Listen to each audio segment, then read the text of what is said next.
This is Crib, a full-stack real estate app built for iOS and Android entirely in React Native. And I will teach you everything step by step, building it from absolute scratch. With a full authentication flow, email sign-up with OTP verification and multi-factor authentication support. A personalized home screen with featured properties and a recommended properties feed, all pulling live data from this PostgreSQL database. A powerful search and filter system where you can filter by property type, bedrooms, and price range with active filter chips and a real-time result count. Each property detail page has a full image carousel, a specs row, an interactive map review that you can tap to expand, and a contact agent button with deep links directly to WhatsApp. Admins get a hidden panel to create listings with multi-image upload, auto-detect coordinates via device location, and the ability to mark properties as featured, mark them as sold, or delete them entirely. Along with this beautiful user interface that we will be building using Expo, Nativewind, and Typescript. 18,000 plus companies use React Native in 2026. From Microsoft to Instagram, Shopify, and Discord. And every single one of them needs developers. They want someone who has shipped real apps. Now, if you already know React, it will be super easy for you to get started with React Native. Alright, so open VS Code over here and let's go on and initialize a brand new React Native app. And again, don't worry, I will tell you each and everything from absolute scratch. So let's go to the React Native's official documentation, which is reactnative.dev. And if you click on get started, you will see they've mentioned to use React Native, the best way would be using Expo, right? Expo is a framework which provides a lot of features like file-based routing, high-quality universal libraries, etc. out of the box, right? So that is what we're going to be using. So let's click on this. Here we are. Let's go to the docs. And here you can find all of the instructions to initialize a brand new React Native app, right? So I'm going to go back to VS Code right here. And inside of my terminal, I'm going to run npx create expo app at latest. I'll say -- template default at SDK 54. Now, the reason that I'm taking this default at SDK 54 is because maybe you're going to be watching this video in the future, right? So I don't want you guys to have any version mismatches. So it is suggested that you install the same version that I'm installing right here, right? And there will be minor differences as probably, right? So it's better to learn in this version and then probably later on you can go on and understand the newer features as well, right? So I'll say / to install this in this folder itself. And I'm going to press enter. All right, there we go. It is creating a brand new Expo project right here. And if we go right here, you can see it is creating all of these different files inside of this folder. So let's wait. All right, there we go. It is done. Now you can see we have multiple options over here to run our app. Now, if you are on Windows like me, you can either install Android Studio and you can run npm run Android to, test it on an emulator. But the best way to test out a React Native application is using an app called Expo Go. Like for example, I have an iPhone over here, right? And I cannot run Xcode in Windows, right? So the best way to run it and test my app in iOS is using Expo Go. Let me show you guys. So see, here I'm sharing the screen of my iPhone using this app called AirDroidcast. You can download whatever screen sharing app. And you have to install this app called Expo Go. You can install it in iOS, Android, whatever phone that you're using, right? Let's open it up. All right, now you can see here we have the command to run our app. So I'll run npx expo start. So I'm going to press enter and see it has started our Metro bundler. Now in my physical phone that I'm using right here, what I'll do, I'll open my camera app and scan this QR code right here. So I'll click on open in Expo Go and there we go. Our app is starting to build inside of our phone and you can see the same progress here as well. And there we go, our app has been bundled and it is running successfully right here in my phone, right? So we can click around different things. We can open this up, right?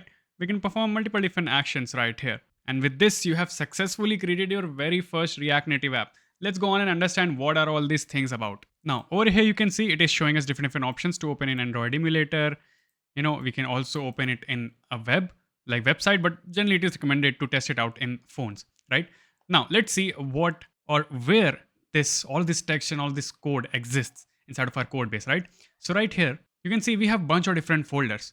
First of all, package.json. Obviously, this is where all of our different packages versions will be, are mentioned. Like you can see, there are different for vector icons, for Expo font, bunch of different things for, Expo to work fine. We also have tsconfig file over here as well, app.json, which contains some configuration when it comes to Android or iOS and all as well, right? We will discuss it as we move forward in this video. We have the scripts folder with this reset project code. We don't need to worry about it. All it does is it helps us to reset our project to remove all of this pre-written code. We will run it in just a moment. We also have a hooks folder with some pre-written hooks, some constants, right? And this app folder is the one which is the main folder for us, right? We also have this assets folder where we have different images which has been kept over here by default. Like we will be adding our own images over here as well for logo and stuff. And inside this app right here, you can see we have this layout.tsx file where we have all of our code, right? Like you can see this is our app, right? So let's see, inside the tab, since we have two tabs over here, there are different types of navigations in React Native, right? There's tab navigation, stack navigation, different navigation we will discuss as we move forward again, right? So if you go to index.tsx, you will see we have all of this code right here. So welcome, step 1, step 2, all of these things, right? Let's get rid of all of this default code and reset our project first. So what I'll do, I'll go right here in the terminal. I'll actually create a new terminal right here. And if you check inside of this package.json, we have scripts over here, right? So one of the scripts is this reset project. So I'll say npm run reset project and press enter. And it is asking us, do you want to move the existing files to this app-example folder? It completely depends on you. So I'm going to say N for no. So you can see it has deleted all of these things right here. And it has given us this empty layout file right here. All right. Now let's take a step back and properly understand what React Native is all about. So obviously React Native helps us create mobile applications for both Android and iOS. Now if React Native did not exist, you would have to write separate code bases for both of the platforms. So you can see, for example, if we have this code in React Native, right, saying hello. Basically what React Native does is, according to the device that we want to display that particular code in, it will map it to the native UI. What do I mean by native UI? So basically at the beginning of this video, when I showcased our application, you can see in the iOS version, there was liquid glass when it comes to the tabs at the bottom, right? But in Android, it was the native tabs, right? So that is what native UI means over here. That according to the operating system, it uses, like for example, iOS, it uses UI view, and for Android, it uses android.view.view, right? So write once and run natively on both of the platforms. And obviously it is used in bunch of different companies as well. So learning React Native is the best bet that you can take in your career right now. And obviously you can see this is the app that we will be creating with all of the different features, authentication, database, styling, navigation, and we will understand each and everything from scratch as we move forward. Now, some of you might be asking, why should not we use Flutter over here, right? Yeah, I agree, Flutter is good.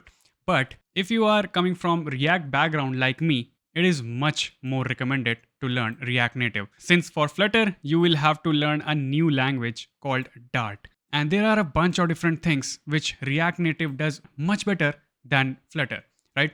And obviously, we're not even going to discuss the native part right here because it requires you to learn two different languages over here for iOS Swift, for Android Kotlin. And this is the reason why a lot of companies nowadays are preferring React Native over Flutter or native UI. All right, now let's do one thing. Let's understand how React Native is similar or different to React, right? Because in React, we use things like div, p tag, image tag, span tag, different types of tags, right? But in React Native, we have completely new types of tags like view, text, image, for button, touchable opacity, right? So what are all these? So here we go. This is sort of a cheat sheet. I would recommend you guys to take the screenshot of this screen. This will help you out a lot. So basically div is similar to view in React Native. If you want to use p or a heading tag, it's basically text. For image, this tag, right? We will discuss all of these things as we move forward in this video or in this course. So why don't we go on and use it, right? So I'll go back to VS Code and right here in the index.tsx, I'm going to get rid of everything right here. And actually you can see our app has not been updated yet. So what you can do, you can just shake your phone and you will notice, yep, there is a pop-up that will appear and you can click on reload over here and looks like it's giving some error. What I'll do, I'll just rescan the QR code. And there we go. I have rescanned this QR code and you can see this right here, edit app, index.tsx to edit this screen. So what I'll do, I'll get rid of all these styles right here and I'll get rid of this text as well, right? We just have the view and I'll say subscribe to Roadside Coder, which you should if you haven't yet. But you can see we have some error over here. So let's click on this and it says text strings must be rendered within a text component. And this is the number one rule in React Native. You cannot write text something like this in Vue, right? You have to use a text component something like this, right? Always wrap the text inside of the text component. So what I'll do, I'll go inside of it, I'll import text over here and move this line inside of it. Make sure to import this text from React Native. And now you'll notice that we have subscribe to Roadside Coder right here. Awesome. Now let's discuss some more features of React Native, which is SafeAreaView. Now in our phones, like especially in iOS, you can see we have this dynamic island over here, or probably in Android phones, we have notch over here, right? And we don't want our app, whatever we develop, to get cut because of that notch, right? So that is why React Native provides this SafeAreaView component to us so that our content does not render over here, right? It will render below this notch in the safe area, right? So let's see. So inside of our layout.tsx file, we have this stack navigation. So we don't want it. So what I'll do, I'll just take this code from over here and I'll just render it over here. I'll just import view and our text and save it. And you'll notice that this text is now behind our iPhone notch and we don't want that. So what I'll do, I'll wrap this whole thing in something called as SafeAreaView, right? Make sure to import it from React Native safe area context. And we will move this whole thing inside of this and save it. And now you'll notice that this has moved below the notch. If it was Android, it would have done the same as well. All right, now let's understand how we are going to be styling whatever that we wrote over here. So to add styles in React Native, we use this style, like native style tag inside of it. And inside of these object, you can say something like padding, right? Just like we provide styles in React, like inline styles in React, let's say 16. And if we save this, see, we have provided some padding. Let's inside of it below this text, like for example, if I want to add an input, right? Text input, as I showed you. See over here, if we want to add input, we will use this text input. So I'll say text input. Let's import it from React Native. Here we can provide some placeholder. Let's say search city. Save this. And for some reason it has gone dark. Let me just provide some style to our safe area view. I'll say flex to be 1 and some background color to be white or hash triple F, right? Something like this. Let's add some placeholder color over here. So I'll say placeholder text color to be this, like grayish color. And you can see we are starting to see it right here. Let's type something inside of it. Yes, we can see it over here. Nice. Let me give this some simple styles like some border width, border color, border radius, some padding, margin top, etc. Right? It is very similar to how we write it in React.js. Now, how would you add a button in React Native? So over here, I'm going to be using a component called TouchableOpacity. Inside of this, I'm going to say search. But if you remember, we cannot write search like this. We have to write it inside of a text component, right? So I'm going to say text. I'll say search over here and save it. See, search, and I'm gonna press it. So you can see it will become a little bit translucent over here, right? So let's give this some styling as well. And again, this might feel like pain in the ass to style it like this, but don't worry, we're gonna be adopting much better styling approach as we move forward. So over here, simply I'm going to say some background color to be this so that this is properly visible over here, some padding. Let me just also provide it with some border radius, some margin top, some align items to be center. Let me also add the text color. Let me also add some color white to the text and font weight to be bold. So yep, you can see if I press it over here, yeah, this looks good. Let's add some on press. And yep, this is also one of the differences when it comes to React and React Native. Instead of on click, we have on press over here. You can see if you just press control space right here, you will see different types of suggestion like on blur, on focus, different things, right? So I would highly encourage you guys to go on and explore it and from the documentation as well. So inside of this on press, I'll just add a simple trigger and I'm going to say alert. Inside of this, I'll say searching, right? Now let's go on and try pressing it. Yep, you can see we have this alert right here. Awesome. Now let's assume that we have a long list. that we want to render over here, right? How would you render it? We have something called as FlatList, and we also have something called as scroll view from React Native, right? First of all, let's understand the difference between them. So scroll view is good for forms and short content, and flat list is better when we want to render long lists, just like we have rendered inside of our crib application. So this will be beneficial there, and it is also virtualized. This is the biggest advantage. It will only render those things which are on the viewport, so it is better for performance.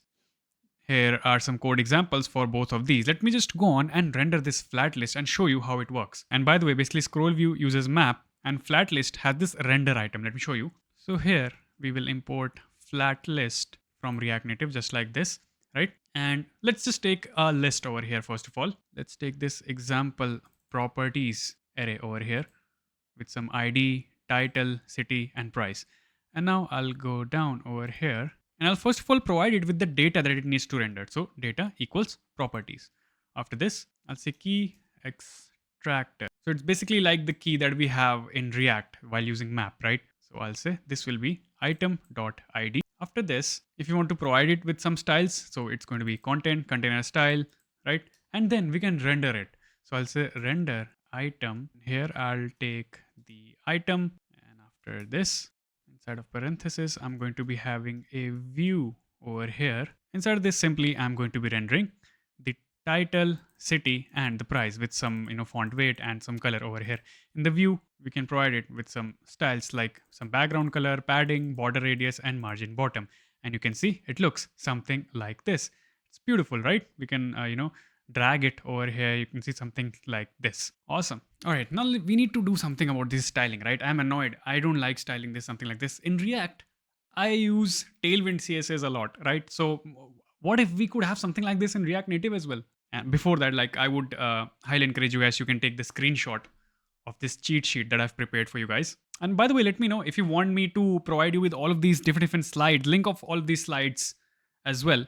So let me know in the comments down below. So check this out. By default, styling in React Native does not look like this. So basically this is the web way of doing things. But in React Native, you have to do something like this, right? And styles do not inherit down. Like if you do something like this, it will not be converting this text into red, right?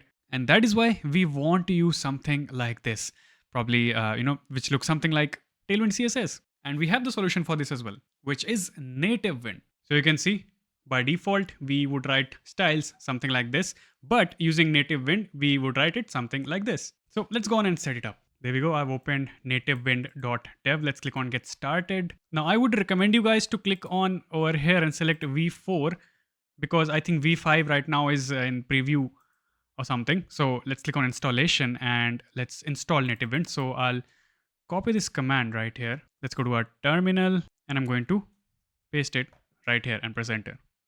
So what it will do, it will install basically Tailwind CSS as well, because that is what it uses behind the scenes. It will install React Native reanimated library, React Native SafeArea constructs. I think this has been already installed, and it will also install Nativewind. So let's wait for it. There we go. Now after this, we have to create this tailwind.config.js file. So I'll come right here and I'll create a new file, tailwind.config.js. I'll copy everything that is inside of this and paste it right here. After this, we have to create a CSS file as well. Okay, global.css.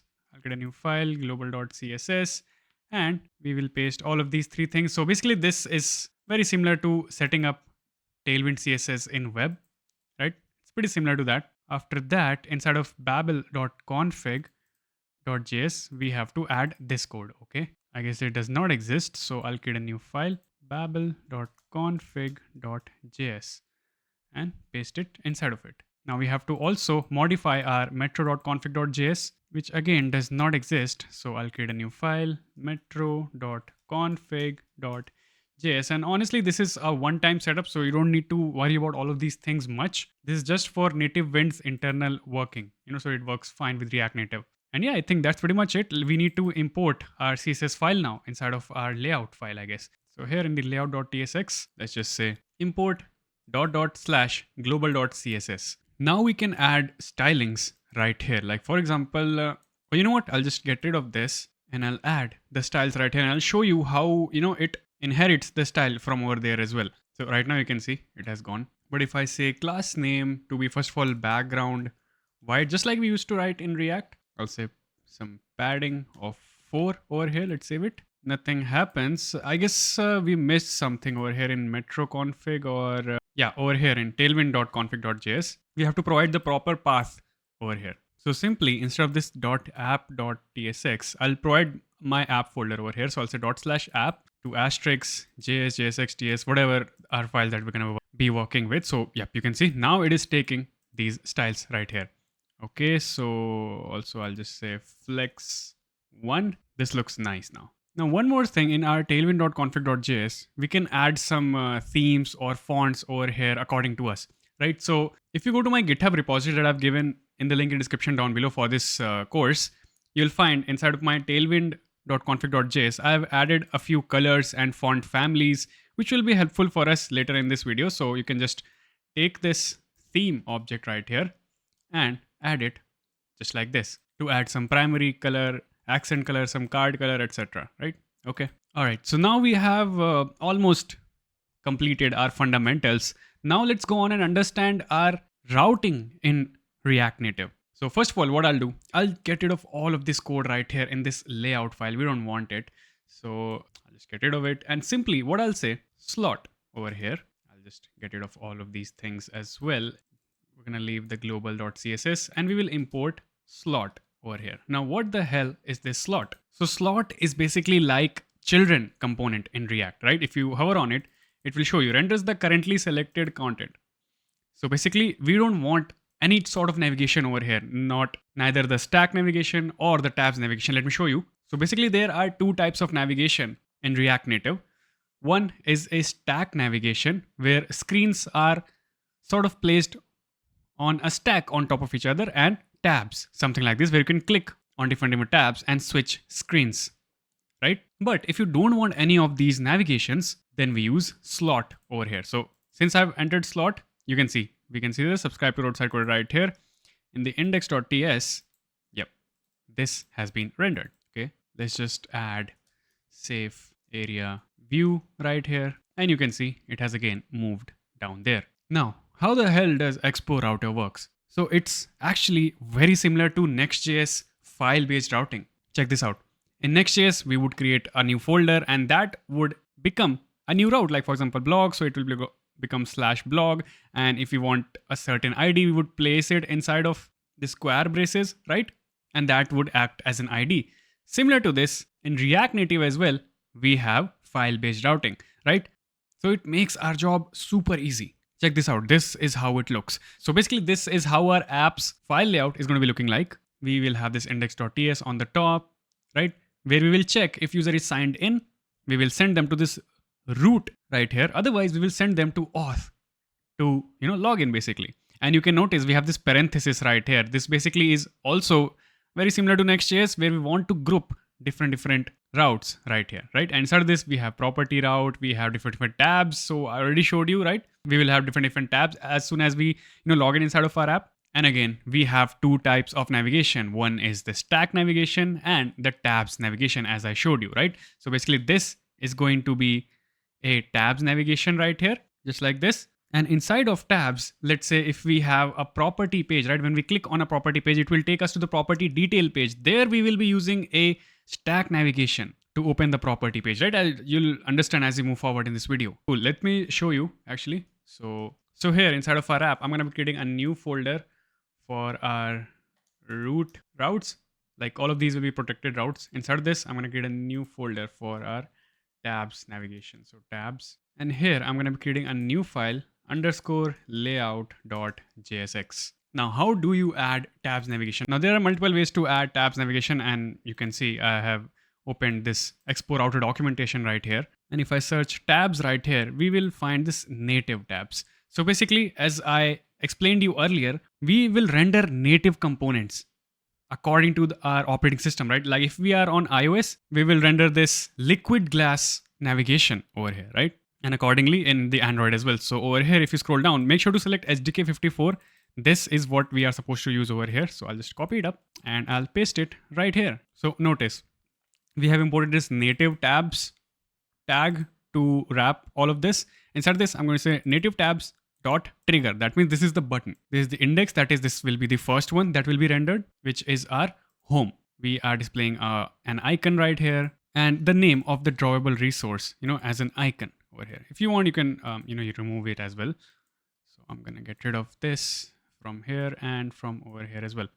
Okay. For the second one, they are rendering the settings. Let me just render according to our app. So inside of our app, we will have these 4 like home, search, saved, and profile. So I'll add search over here. So icon will be magnifying glass. And obviously these are inbuilt inside of Expo. I'll say label search below it. By the way, we'll also have create property button, which will be for admin side. So I'm not going to create it for now. After this, we will have for saved as well. So we will have heart icon right here. And then we will have the profile tab. So I'll add that over here as well.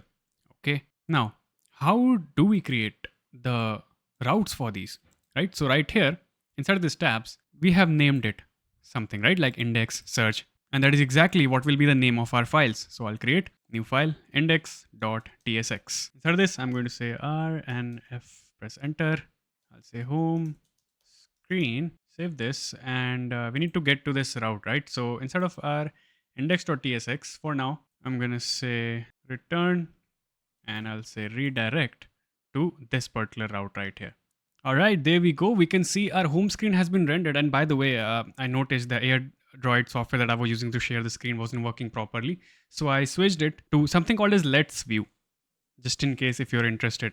I mean, you won't be needing all of this since you'll be working on your phone. I need it because I need it for the tutorial. But yeah, you can see we have the tab being rendered right here for our home screen, right? Let's also render for other screens as well. So I'll just copy this thing up and let me create a new file for profile.tsx. Let's just say rnf profile. I'll create a new file for saved.tsx. And I'll also create it for search.tsx. rnf search and then rnf for saved as well. And now you'll notice that we have all 4 tabs right here, right? And notice we can see this liquid glass effect right here, right?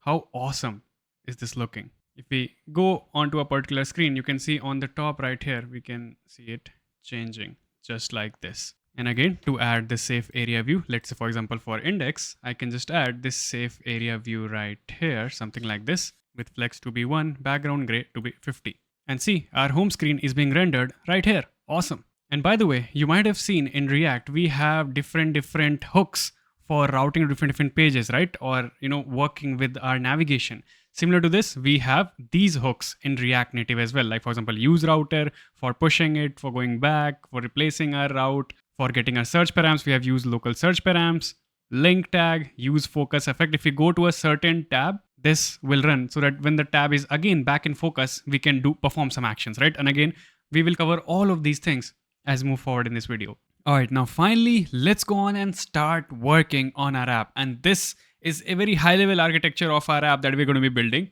our real estate app called Crib, right? But before moving forward, if you're preparing for interviews, you can definitely go and check out my front-end interview preparation course. This is the only thing that you will ever need to prepare for your front-end interviews. And not only this, I've covered every single topic of React.js, like React Router DOM, Redux, all of the hooks, class-based component, function-based component React, even the performance optimization, which is asked from senior developers a lot, tons of machine coding questions as well, and obviously in-depth interview preparation course on JavaScript as well. And not just this, along with this course, you get an active Discord community where you can ask your doubts whenever you get stuck, and we will be there to help you. So click the link in the description down below, because right now we're having the biggest sale of the year for a very limited time. So don't forget to check it out. Or you can also scan this QR code on your screen to go directly to the course page.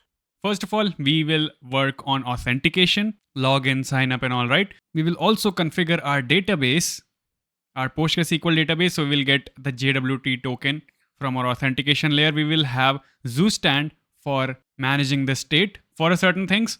And obviously we will have our UI layer with different pages that we will be building as we move forward, right? So first of all, let's go on and work on the authentication screens. We will have email, password, login. If a new if a new user signs up, they will get an OTP on their email account. which we can verify right here, right? So we will build this whole custom flow right here. So click the link in description down below and you will land on Clerk. And if you have seen my past videos, you already know I absolutely love Clerk. It's a complete user management platform and it makes building user authentication and user management flows so much easier for both web and React Native. So let's click on sign in right here. I'm gonna continue with Google and we are in. Now it will ask you what type of authentication you need. So I'm gonna choose email and I'm gonna turn off Google for now. Let's enter the name of our application, Crib, and click on create application. All right, here we are. Now we have different ways to get started with our app, right? And one of them is Expo over here. Now over here you can see it's saying that ensure that native API is enabled. So I'm going to open it up to check. Yes, we have native API enabled, so that Clerk will work. Now let's see, we need to create a new Expo app. We have already done it. Remove the default template files. Let's see if we have done that or not. Yep, obviously we have done it, right? We don't have any default files like not found or modal or stuff like that. Now next, we need to uninstall these, but I guess it says that we can skip this step if we have used npx create expo app. So yeah, no need to worry about it. After this, we need to install the dependencies for Clerk. So let's do that. In the terminal, I'm going to say npm install @clerk/expo and this. After this, you know what, actually, I think they have not mentioned a few things over here. We need to install a couple of more dependencies. Let's just wait for this to get installed first. Oh wait, I think there's some issue over here. Let's just try adding this legacy peer deps inside of our command. So after this, I'm going to say legacy peer deps and let's try installing this again. All right, there we go. It is installed. Now, if you decide to add Google login over here as well, right? You would need to install Expo web browser and Expo auth session over here as well, but don't need to worry about it. Like, we are not going to be working with that. We're just going to be adding email password login. Let me know if you want me to create another video on Google authentication as well. Let's see. After it, we need to create a .env file with Expo public clerk publishable key.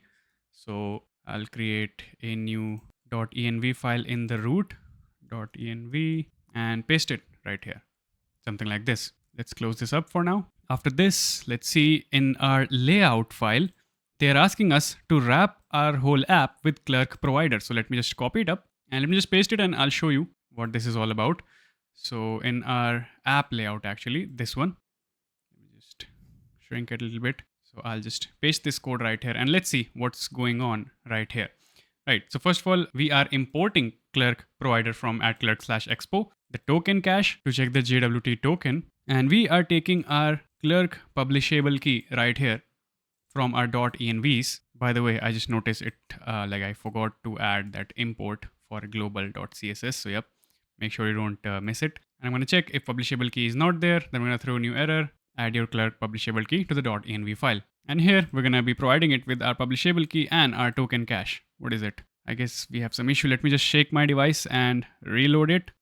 Or probably we need to restart our Metro bundler, right? Because we have installed new dependencies. So let's just do that. All right, I've restarted it and it looks to be working fine. Nice. Now let's add some guard to our app, right? So that we do not allow the access to the unauthorized user to these screens that we have created right over here, right? So here in the index.tsx, what I'll do, I'll create an auth gate. So how will we do that? I'm going to use a hook called useAuth, which comes from Clerk right here.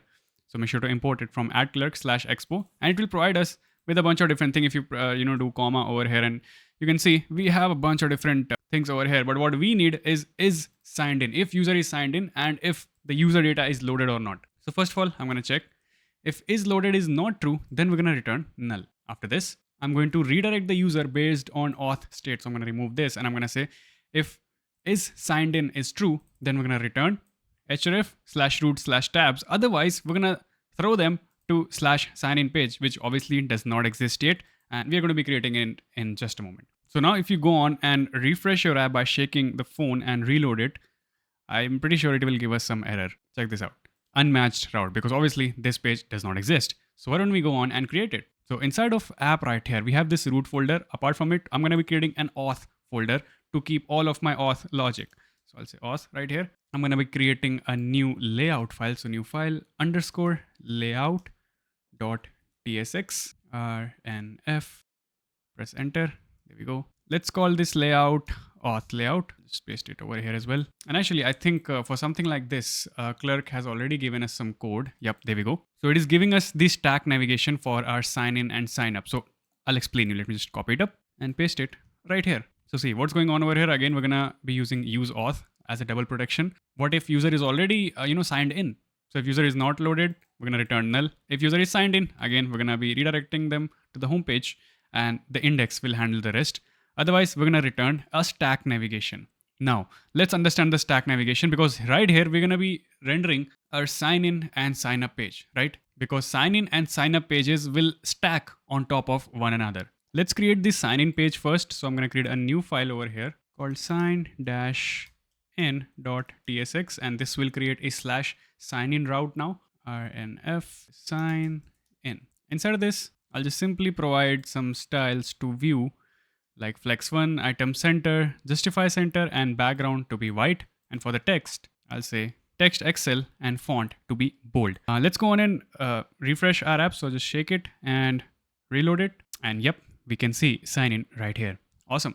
Let's duplicate it and we will create the sign up page as well. So I'll just Control C, Control V. Instead of sign in, I'll say sign up. Obviously, we won't be able to open it. We have not created any button over here. Simply instead of sign in for now, I'll just say sign up right here.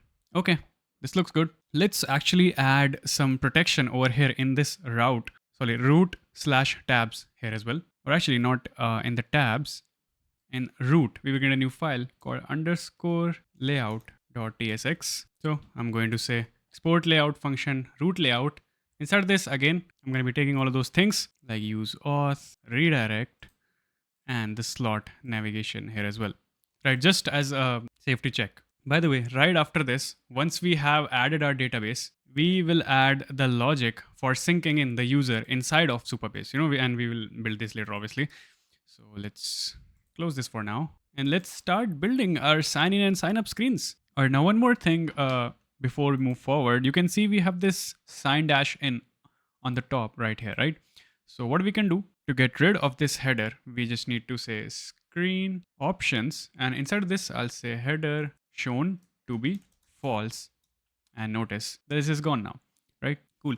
Let's go on and actually first create the sign up page. So what I'll do, instead of this routing me to sign in, I'll just say sign up over here. And I'll just shake my device and reload it once again. There we are. We are on the sign up page. So let's open the signup.tsx. Now over here, first of all, what I'll add is a scroll view component, because this form is going to be a little bit longer, right? So we can scroll the form over here. Inside the tags, I'll say content container, not class name, content container style. And I'll say flex grow to be 1. After this, I'm going to say some class name to be background white, and below it, I'll say keyboard should persist tabs. So what does this mean? So we're gonna keep it as handle. Basically, the keyboard will not dismiss automatically when tab was handled by the children. That is, if we click on inside of the input and stuff, then it will not be closed, right? So we want that to happen.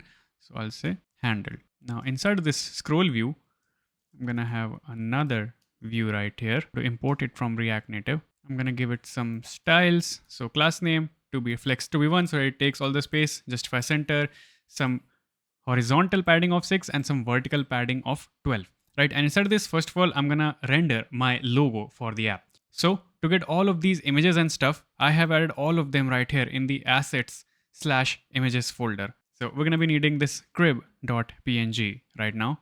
And I think most of them are not that useful for us. I think, yeah, these are just generic photos. We will download them accordingly. So for now, you just need to download this crib.png or whatever logo file if you have. So I'll go inside of my assets folder, inside of images.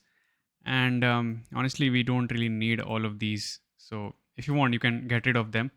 But for now, I will save my logo right here, or crib.png, sorry. We can name it that. So see, inside of our app, inside of assets, we have logo.png, right? Let's just rename it to crib.png. So if I show you, if you go to this metro.config, no, here, app.json.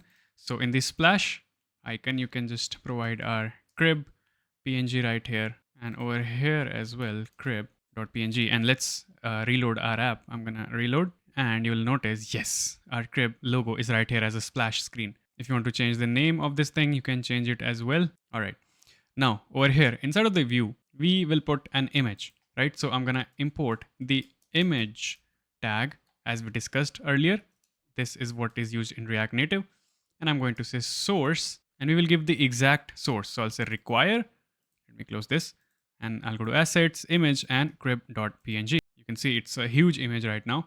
Inside of this, I'm going to give it class name of some width of 32, height of 16, margin bottom of 8, and some resize mode to contain. So this is like similar to how we, style our images. So it has center, contain, cover, etc., etc. So contain, it will not, deform the image right here. Okay. Below this image, we can add some text. So we're going to be using this text tag from React Native. Make sure to import it from React-Native. I'm going to give it some class name, text3xl, font bold, text gray 800, margin bottom to be 2. And you can see right there. Below it, I'm going to say, find your dream home today, or whatever, tagline that you want to have over here for your app. Okay. Below it, we are going to be rendering our form. I'll add another view right here with class name flex row, gap to be 3, and margin bottom to be 4. And inside this, we are going to be rendering all of the text input. So for that, we are going to be needing the text input component, as I showed you earlier again at the beginning while I was explaining fundamentals, right? And here, let me just give it some quick styles like flex to be 1, some border gray to be 300, rounded XL, some horizontal padding, and some vertical padding. You can see it has starting to, like, it is appearing right here. We can enter anything inside of it if you want. Placeholder to be first name, placeholder text color to be this. Let's say auto capitalize, and I'll say words. We want the words to be auto capitalized since this is going to be for the name. So actually, why don't we go on and create different states for these inputs first. So if you are new to React for some reason, I hope not, we have something called as use state, which helps us to store the data locally for that particular component, right? Which is also called as a state. So in this case, this is first name, and this set first name is going to be used for changing this first name variable, right? Similar to this, we are going to be having more states here, like last name, email, password, and code that we'll be sending to our email, right? So we will temporarily store it right here. Okay. Let me do one more thing. I will import a couple of hooks from Clerk as well, like use sign up. So import it. While signing up, we are going to be using these different things for checking the error or fetching status of that user details. And also we are going to be needing use auth that I showed you earlier. And this will be used to check if the user is signed in already or not. So oops, make sure to import it from /expo, just like this. Below it, I will also be taking the use router hook that I showed you in the slides earlier. Make sure to import it from expo-router, right? All of these things will be, useful later on to show the loading when, the user is being fetched. So I'll say const is loading equals fetch status equals fetching. If the status is fetching, which can be fetching or idle, then we're going to show the loading indicator right here inside of our button while we are signing up. Okay, cool. Let's just go on and first create all of the different inputs right here.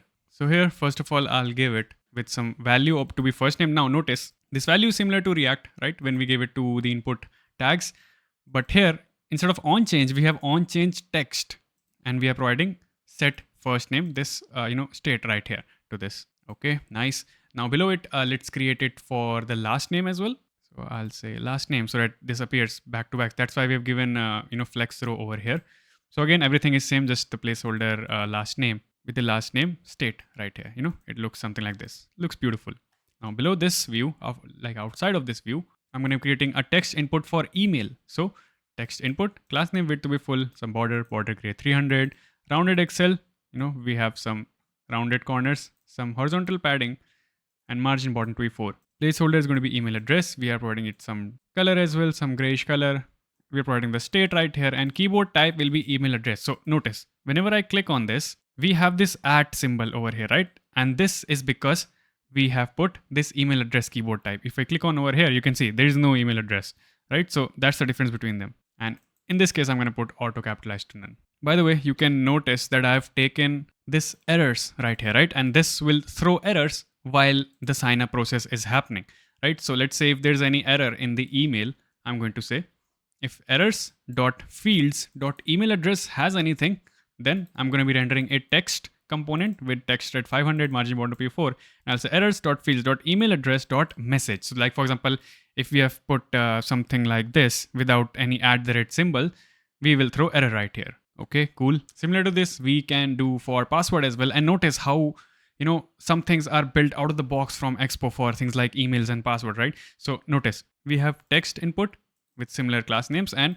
some placeholder with our state over here and secure text entry. So this will hide our text. So notice we have password right here, right? Whatever we will be entering inside of it, we cannot see. For some reason, the screen reader is not, the screen sharing app is not showing it right here, but in my phone I can see the black dots over here. Probably you can also see it if you are following along in this video, right? Below this we can display the errors as well, just like before. So again, all we need to change over here is password. You can see it is suggesting this because these things come out of the box.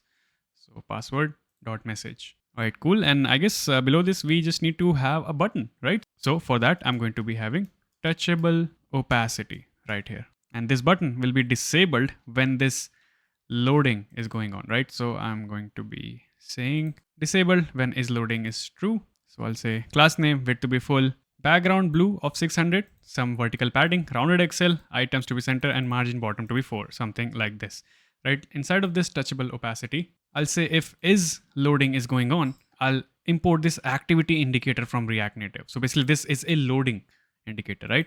Otherwise, I'll say sign up text. Let's save this and let me show you. So see, something like this. If I make this as true, check this out. We have this loading indicator, and again, this is native. So if you're on Android, probably if it has some other sort of like activity indicator, it will show that. On the bottom, below touchable opacity, we can have a view right here with flex row, justify center. And inside of this, I'm just simply going to say if the user has already an account, we can send them to the sign in page, right? So I'm going to have a text component, already have an account. Below this text, I'm going to be adding a link tag, which is similar to how we do in Next.js or React, right? So let's import this link from Expo/router, href to /sign-in. And again, similar text, blue 600 color, font semi-bold, and sign in. Let's save this. And there we go. If we click on it, we will this will take us to sign in page. Let's add some gap right here so that we have some space. By the way, below this view, this is something that Clerk's docs recommends, is that you add a view over here with native ID with Clerk CAPTCHA, so that if it needs to do some user verification or CAPTCHA verification, Clerk can use this view and do that. Also, when it comes to this button, touchable opacity, I'm going to say on press, and we will trigger the on sign up press function will be triggered, which obviously does not exist. Let's go on and create it. Let me just close this right here. So right below this, I'm going to say const on sign up press async, and inside of this, I'm going to make use of this sign up right here, which is coming from Clerk. So I'll say sign up, I'll say dot password. So we're using password to sign up, right? So inside of this, I'll provide the email address that has been input. I'll say email, I'll also add the password, I'll add first name and the last name. And you can see it can input these things as well in case you want these as a part of your user login or sign up. And this will return us the error. It actually returns us more things. We just need error for now to check if there's any error or not. So simply I'll just say if there's any error, I'm just going to say json.stringify and render the error and return it. We will anyways get the errors right here if anything goes wrong. Otherwise, if there is no error, I'm going to say signup.verifications.send email code. We will get the email code inside of our email and we can enter that code right here. Like we will create a UI for that as well. Also, this should be a wait right here because we're using async, right? So this is a promise. So if we click on it now, let's see if we have any errors. Yes, you can see enter email address, enter password. Awesome. If you want, you can actually trigger an alert from over here instead of this doing this. So error.message, something like this, right? So I'll just take this and here I'm going to say alert, and inside of this I'll provide, oops, not here, just like this. And actually I don't think it should be capital A, I think small a, right? Let's try it out. If I click on sign up, yep, we can see enter email address pop up right here as an error. Awesome. All right, now let's try out by adding some real data.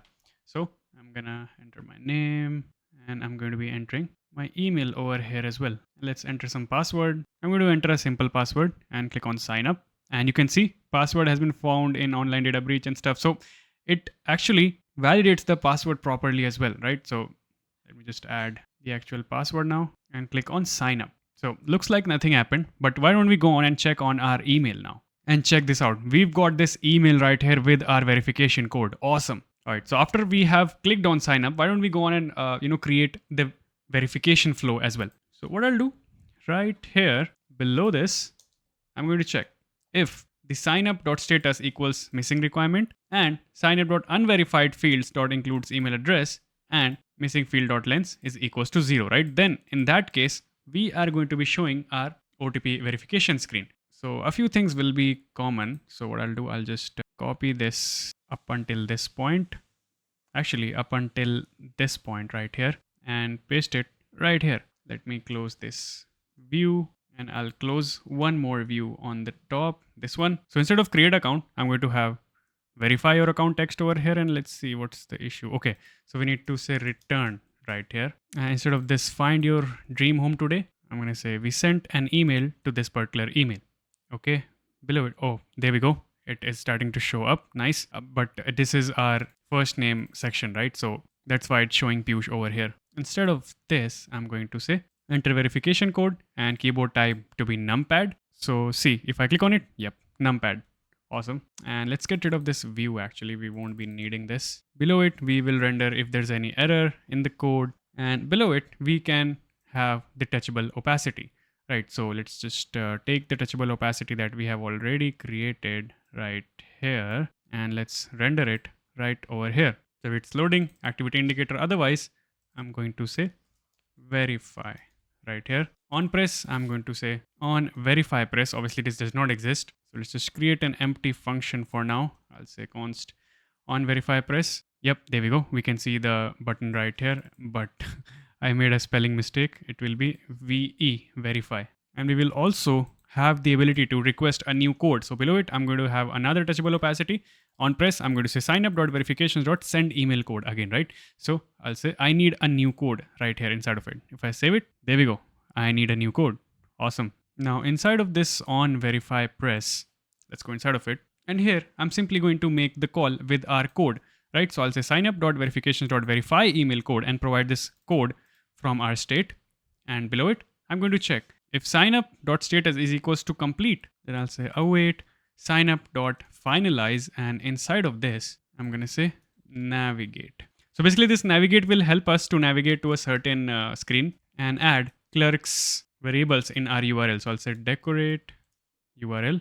And inside of this, I'll say const URL equals decorate URL. It will take our current URL and it will replace our router with that particular URL, right? And this will allow us to log in successfully. And then our index.tsx code will kick in and we will be routed to our homepage. Let's try it out. Let me just add one more thing over here actually. On the top, we have this loading, right? So after this, I'm going to say if signup.status equals already completed, right? And is signed in, then we're going to return null. Let's save this up. And let's enter our verification code from over here. So I've copied it from my email and I'll paste it right here and click on verify. Nothing seems to have happened. Let's just request a new code right here. Okay, I've got the code. I'll just enter it right here and click on verify. And there we go. We are inside of our app. That means our sign up page is working flawlessly. Amazing. Let's go on and create our sign in page as well.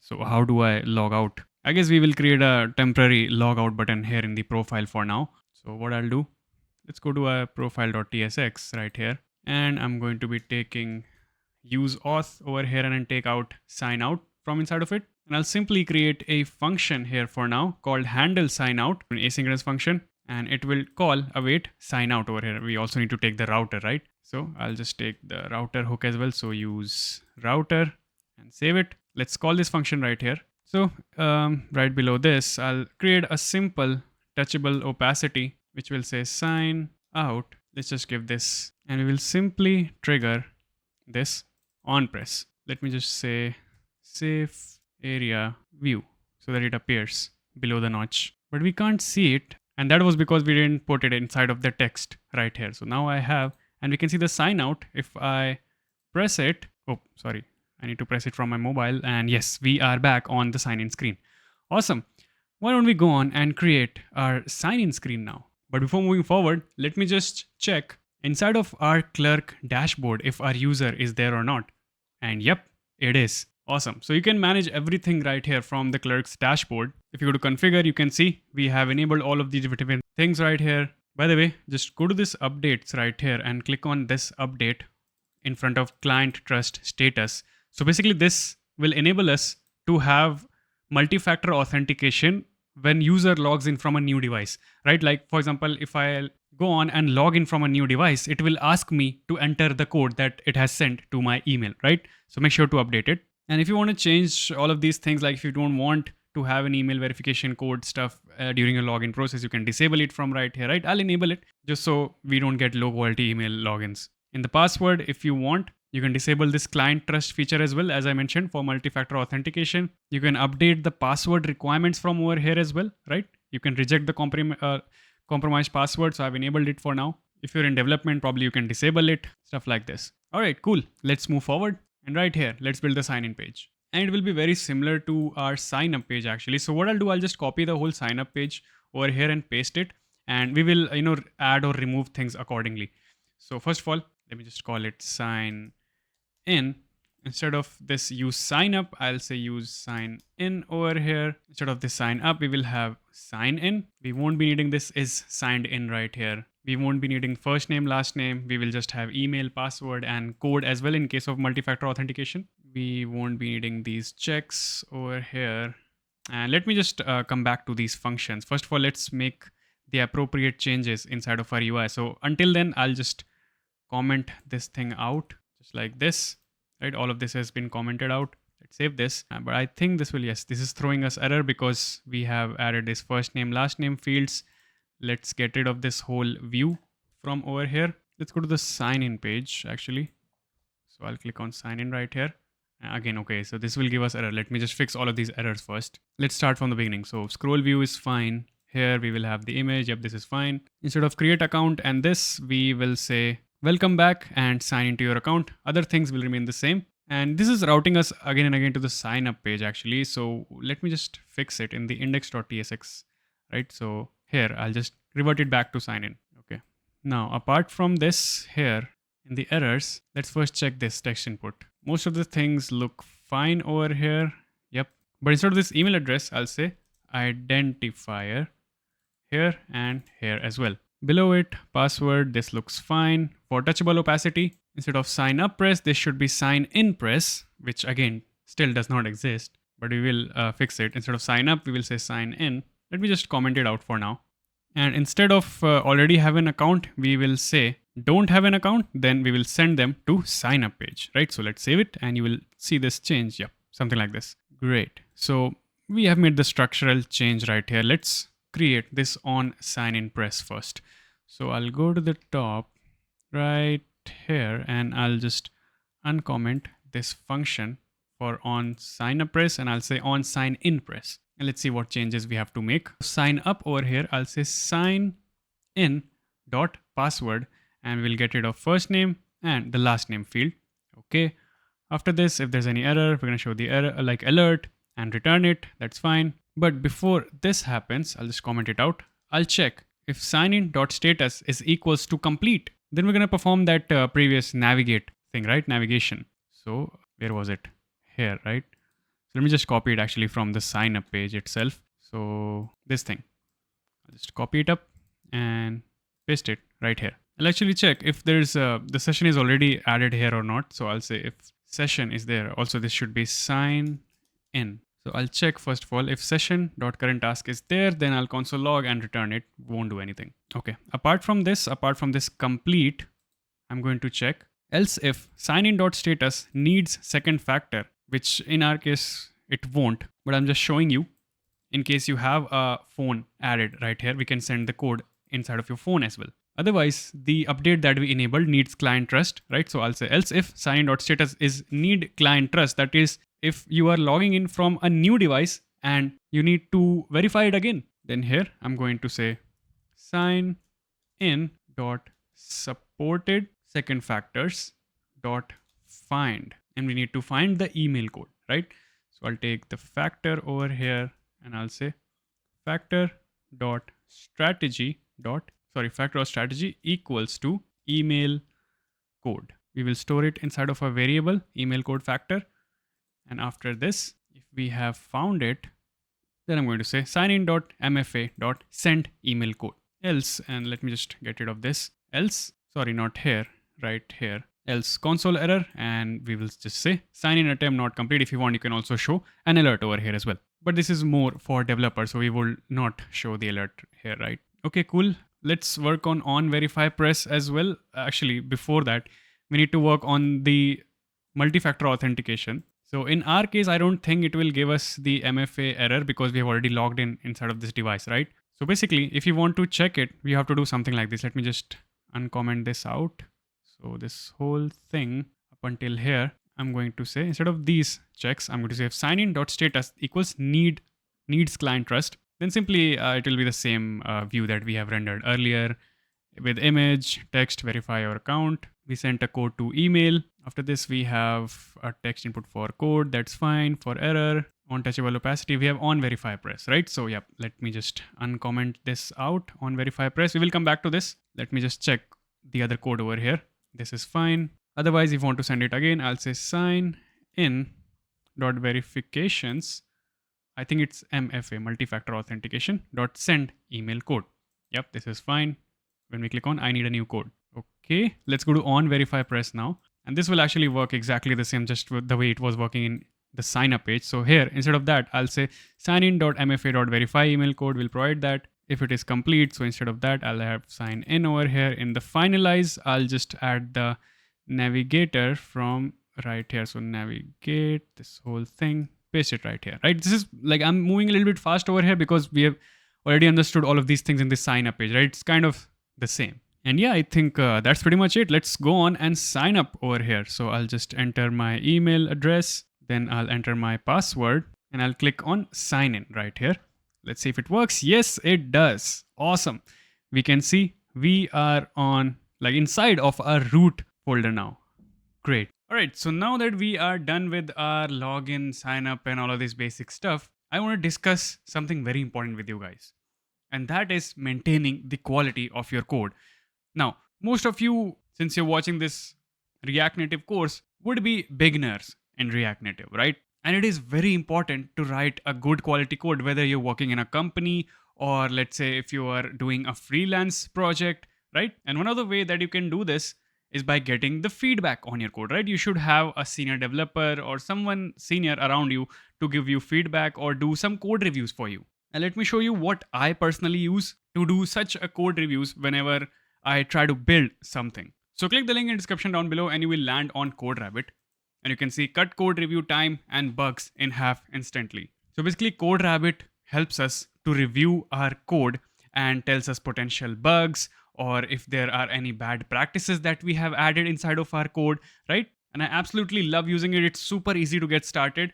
And you can see that a lot of companies, and even it is used in NVIDIA as well, right? And you might have seen in my past project tutorials, I have used this multiple different times, right? And this works directly with your GitHub and it will add comments inside of your PRs whenever you create them. And I will show you everything in this video as well.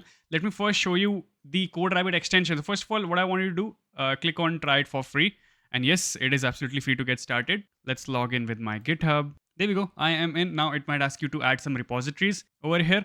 We're gonna worry about it later on. What we want to do first is we want to review our code, whatever that we've written right here inside of our VS Code by using the CodeRabbit extension. So just go to the extensions tab and search CodeRabbit over here and click on install over here. All right, there we go. It is installed. I'm going to close it. And what I'll do, I'll go to this tab right here. You'll see it on the left side in your VS Code. And it will show you all of these different files that you have created inside of this project, right? So what I'll do, I'll click on review all changes. And this will start a code review right inside of your VS Code. And it will tell you any bugs or potential changes that you need to make inside of your code right here, right? So, okay, let's see. It is setting it up and it's analyzing the changes now. And it shows us all of these files that it is reviewing over here. Now it might take a few minutes to do this complete review, so we can wait. But we can see like over here, I think yes, it has started adding these comments right here. So if you go to this, let's say sign in file and click on it, see, it shows us this issue right inside of the VS Code, that optional chaining for error field. Okay, review has been completed as well. Awesome. So let's just go on and review it. Okay, so it's suggesting that we add optional chaining over here. Yes, that's a good suggestion because errors might be undefined as well, right? Or null. So why don't we go on and add it right here? Cool. You can also click over here and fix with AI. So since I've fixed this, I'll say ignore. I'll click on this one. Now over here, you can see it shows us when the session is truthy, the code logs and returns without navigating, right? Now, if you want, you can add some sort of UI indicator over here. It's a good suggestion. I'm going to ignore it for now. Let's see. Phone MFA flow is complete.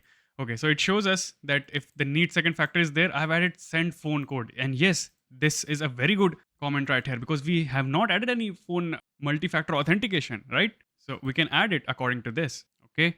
What else? Add a loading guard before accessing. Okay. So let me just allow it to fix it with AI, right? So I'll just say fix with AI. Let's see what it does. It has opened this chat window right here. And there we go. Looks like it is fixing my sign in and sign up as well. Like this issue must be in both of the files, right? Okay. Now it is, looks like it's checking something else. Verification complete. And check this out. It has fixed it. Okay. So it has added this optional chaining and stuff right here. Okay. Nice. I'll just click on keep. What else? Yeah, I guess that's all. So yep, you can go on and check these other files as well, like sign up and stuff, right? I think most of the other files are fine and you can fix the errors accordingly. Cool then. You know what I was thinking? Let's just go on and push our code to GitHub as well. So that later on, when we go on and create a new feature, we can create a pull request and allow it to do the PR review, right? Okay, so I'll go to my GitHub, I'll click on plus right here, create a new repository. Let's just call it crib. And I'm going to create the repository. Let's copy this up, remote origin, so that we can push it right here in the terminal. I'll just open a new terminal. I'll add this remote origin. I'll say git add dot all of the files. I'll say git commit -m and I'll just say auth done and press enter. There we go. It has been pushed.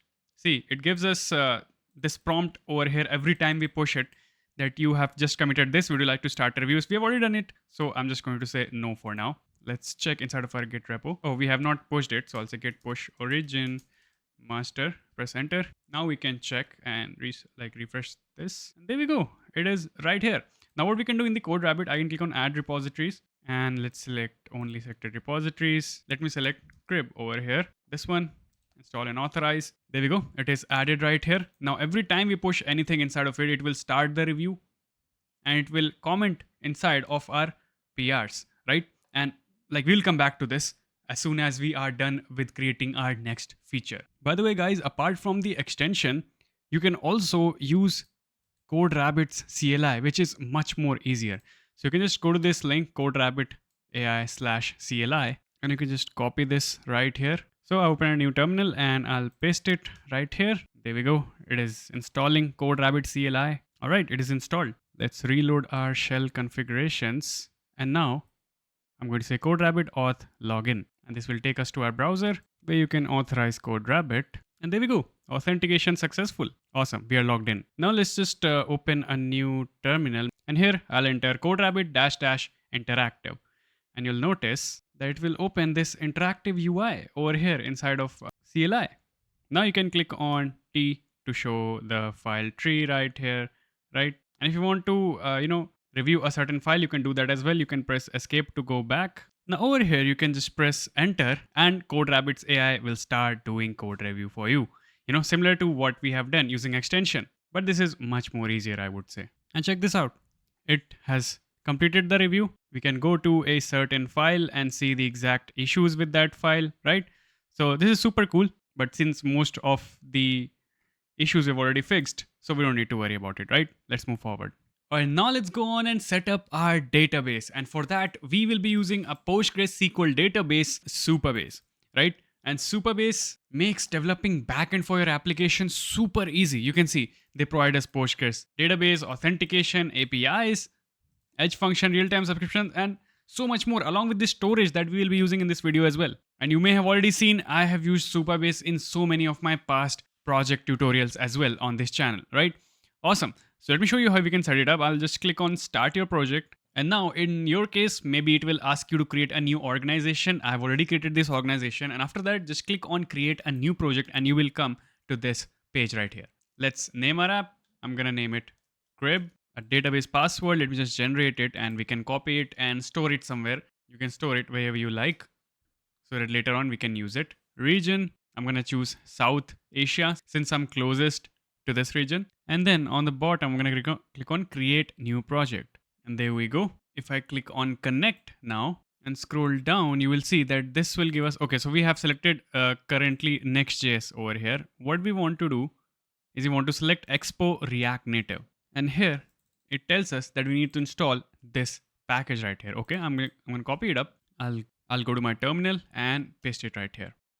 Okay, apart from that, it tells us we need to add both of these environment variables as well. So I'll just copy it up and go to my .env file and paste it right here. And looks like there's some error. Let's just use legacy peer deps again, just like this, and press enter. And yep, that works. Awesome. By the way, apart from that, we need to install one more library over here. So apart from this, I'm going to remove it and I'll paste at React Native async storage /async storage and press enter. So basically this will allow us to store things inside of the local storage inside of React Native, right? All right, now what I want to do is inside of my Supabase, so you can see we have a bunch of different functions right here, like for example, table editor, where we can see all of our data. Currently it's empty because we have not created any table or added any data right here. We have a SQL editor over here where we can run SQL queries. Inside of database, you can configure settings related to your database, right? Authentication, storage. So this will be helpful for us. We will store our images, edge functions, real time, and so much more, right? Supabase is a complete package. So let's go to table editor right here and let's go on and create some tables. Now, there are two options over here for you. Either you can go on and create tables right here, step by step. Like let's say if I want to create the users table over here, right? I'm going to name it users, enable row level security. I'll tell you what this is all about. And here we need to enter different columns, right? Like for example, for ID, type can be, I don't know, UUID. We can generate random UUID right here, just like this. And this will be a primary key, right? And similarly, you can add more fields over here as well, right? But before that, let me just show you how our database will actually going to be looking like. So here it is. We will have primarily three tables inside of our database: users, properties, and save properties. Inside of users table, we have that particular table's ID, the clerk ID that we'll be taking from clerk, right? User email, first name, last name, the image of the user from clerk, if the user is admin or not, and when was this entry created. Similarly, we will have a properties table with ID, the title of the property, description, price, type, how many bedrooms are there, how many bathrooms are there, area in square feet, address, city, latitude, longitude for the exact map location, the array of images that we'll be storing inside of the Supabase storage, if it's a featured property or not, or if that property is sold, right? And now notice, we are creating some foreign keys over here. If you have, worked with SQL before, you know what foreign keys are all about. So basically, one user can have many saved properties. So I think it's one to many, right? So you can see in save properties, we have the table ID, the user clerk ID. So this will be related to that particular user, created at, and property ID. This is also a foreign key. So this is related to that particular property, right? So this will help us to fetch the saved properties data inside of the saved properties page. All right, cool. Let's go on and create these different tables in Supabase, right? So right here, as I mentioned, you can either use their UI to create the tables, or the other way is by using SQL editor. So let me show you first how you can use the UI. So I'll go right here. I'll say users. Again, here I'll select UUID, generate random UUID over here. Okay. Then after that, I want clerk ID. So I'll say add column. We're not going to touch this created at. Let it be like that. Clerk underscore ID. This will be a text value. And this will actually be unique. So I'll say is unique. And this will not be null. So I'll just uncheck it. I'm going to add another column over here. This one will be for email. Here I'll select text, and here as well I'm just gonna untick it, is nullable. Add column. Here I'm going to say first underscore name, and after this I'm going to be adding last. So last underscore name. Both of these will be text as well. So text for both of them. Then I'll add another column for avatar underscore URL for the image. Oops, URL. I'll say text. Then I'll add is admin over here. This will be Boolean. So this will be true or false, right? And by default, we can put the value as false over here. And yeah, that's pretty much it. Let's click on save over here. And you'll notice that our table has been created. Awesome. Now, let me show you how you can create tables in SQL, like using SQL editor. Now, if you open my GitHub repository from the link in the description down below, you'll notice that in the README, I have provided you with all of these different Supabase queries, which I will explain you what each of them does. But just to make things easier, so notice I created this user table through UI, right? But this is also one way to create it, right? So create table users, and we can add all of these things such as this, right? Whatever feels better to you. Like if you want to use UI, that's perfectly fine. Now, as I told you, we can add row level security over here. So in this, instead of policies, yes, manage row level security policy. So in user table, we want to add these policies. So if you are going to be using this query, you can just copy it up and you can run it there. All right. So to create it through UI, we can click on create policy over here, right? And check this out. Let me show you with respect to the query, what we are going to be doing. So first of all, I'm going to be creating policy with this name. User can create own row. So you can provide the name right here. On users for insert. So basically this tells us that the current logged in user can only read their own row, insert their own row, or update, right? So here what I'll do, I'll click on insert right here, such as this. So you can see this policy getting created in real time. Then I'm going to check if clerk user ID is equals to this. So right here, I'm going to say clerk ID equals auth.jwt and click on save policy right here. Make sure to select the appropriate table over there on the top, right? And similar to this, we will create others as well. So I'll just copy it up and let me show you through SQL editor how we can create it. Just paste it right here and click on run.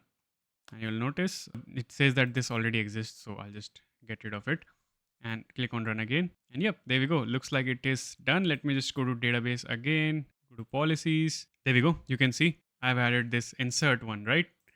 And if we click on here on the read one as well, yep. So it has created it perfectly. By the way, one more thing that I forgot to add over here is if you go to sign in providers, since we're using a third party auth right here, we need to add it. So I'll click on clerk and we need to add the URL over here as well. So I'll go to clerk. We want to go to this API keys right here and copy this front end API URL and go back to Supabase and paste it and create connection.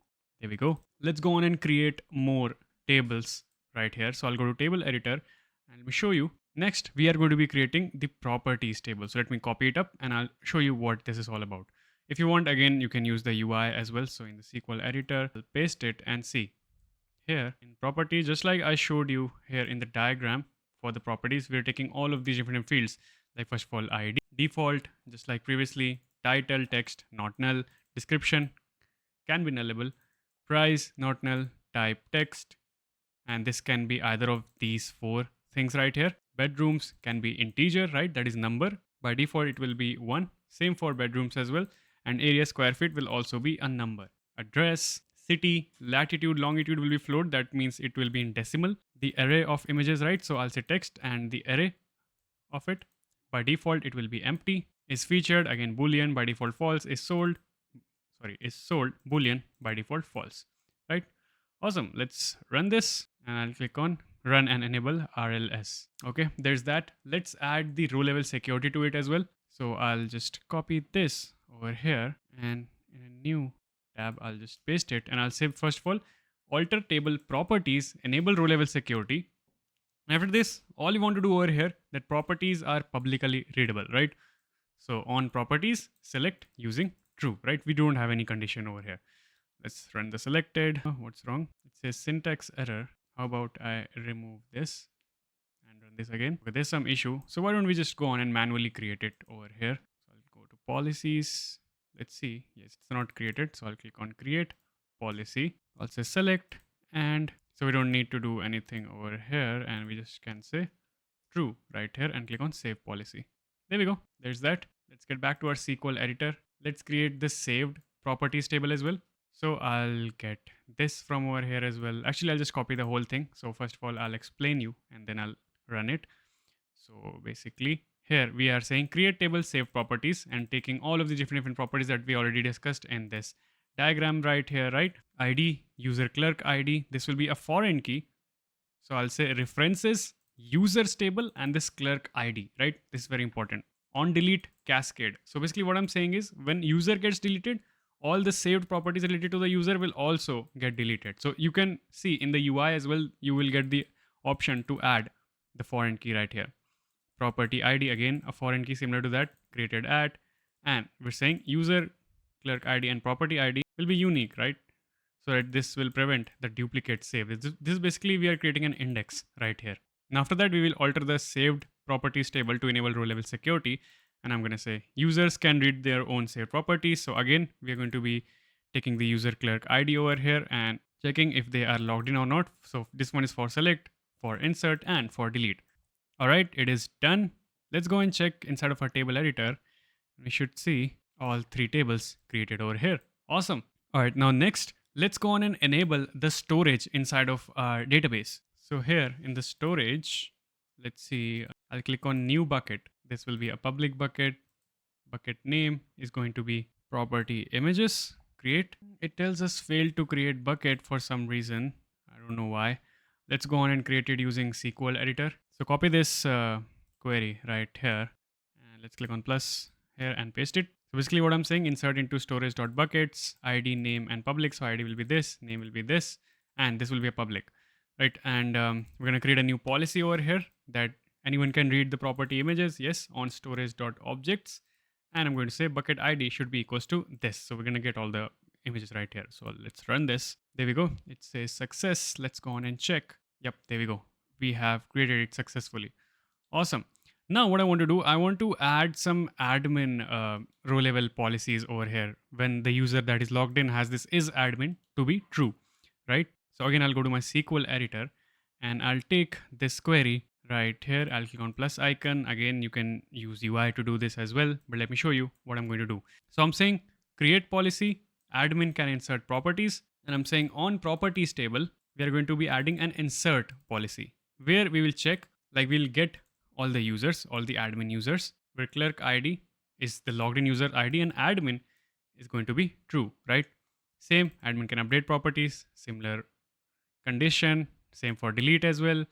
Admin can upload property images as well. So this is for the storage bucket, right? And in this case, only admin can, insert the images. So bucket ID will be this. And I'm saying if the user is logged in and is admin to be true, right? Let's run this. And there we go. That's pretty much it. Let's go on and check actually in the table. Sorry, not table. I mean in the policies right here. Yep, there we go. Everything has been created. All right, now let's finally go on and connect our app with Supabase and also sync our user, or actually connect clerk with Supabase as well. So first of all, what we want to do is we want to create a lib folder over here in the root.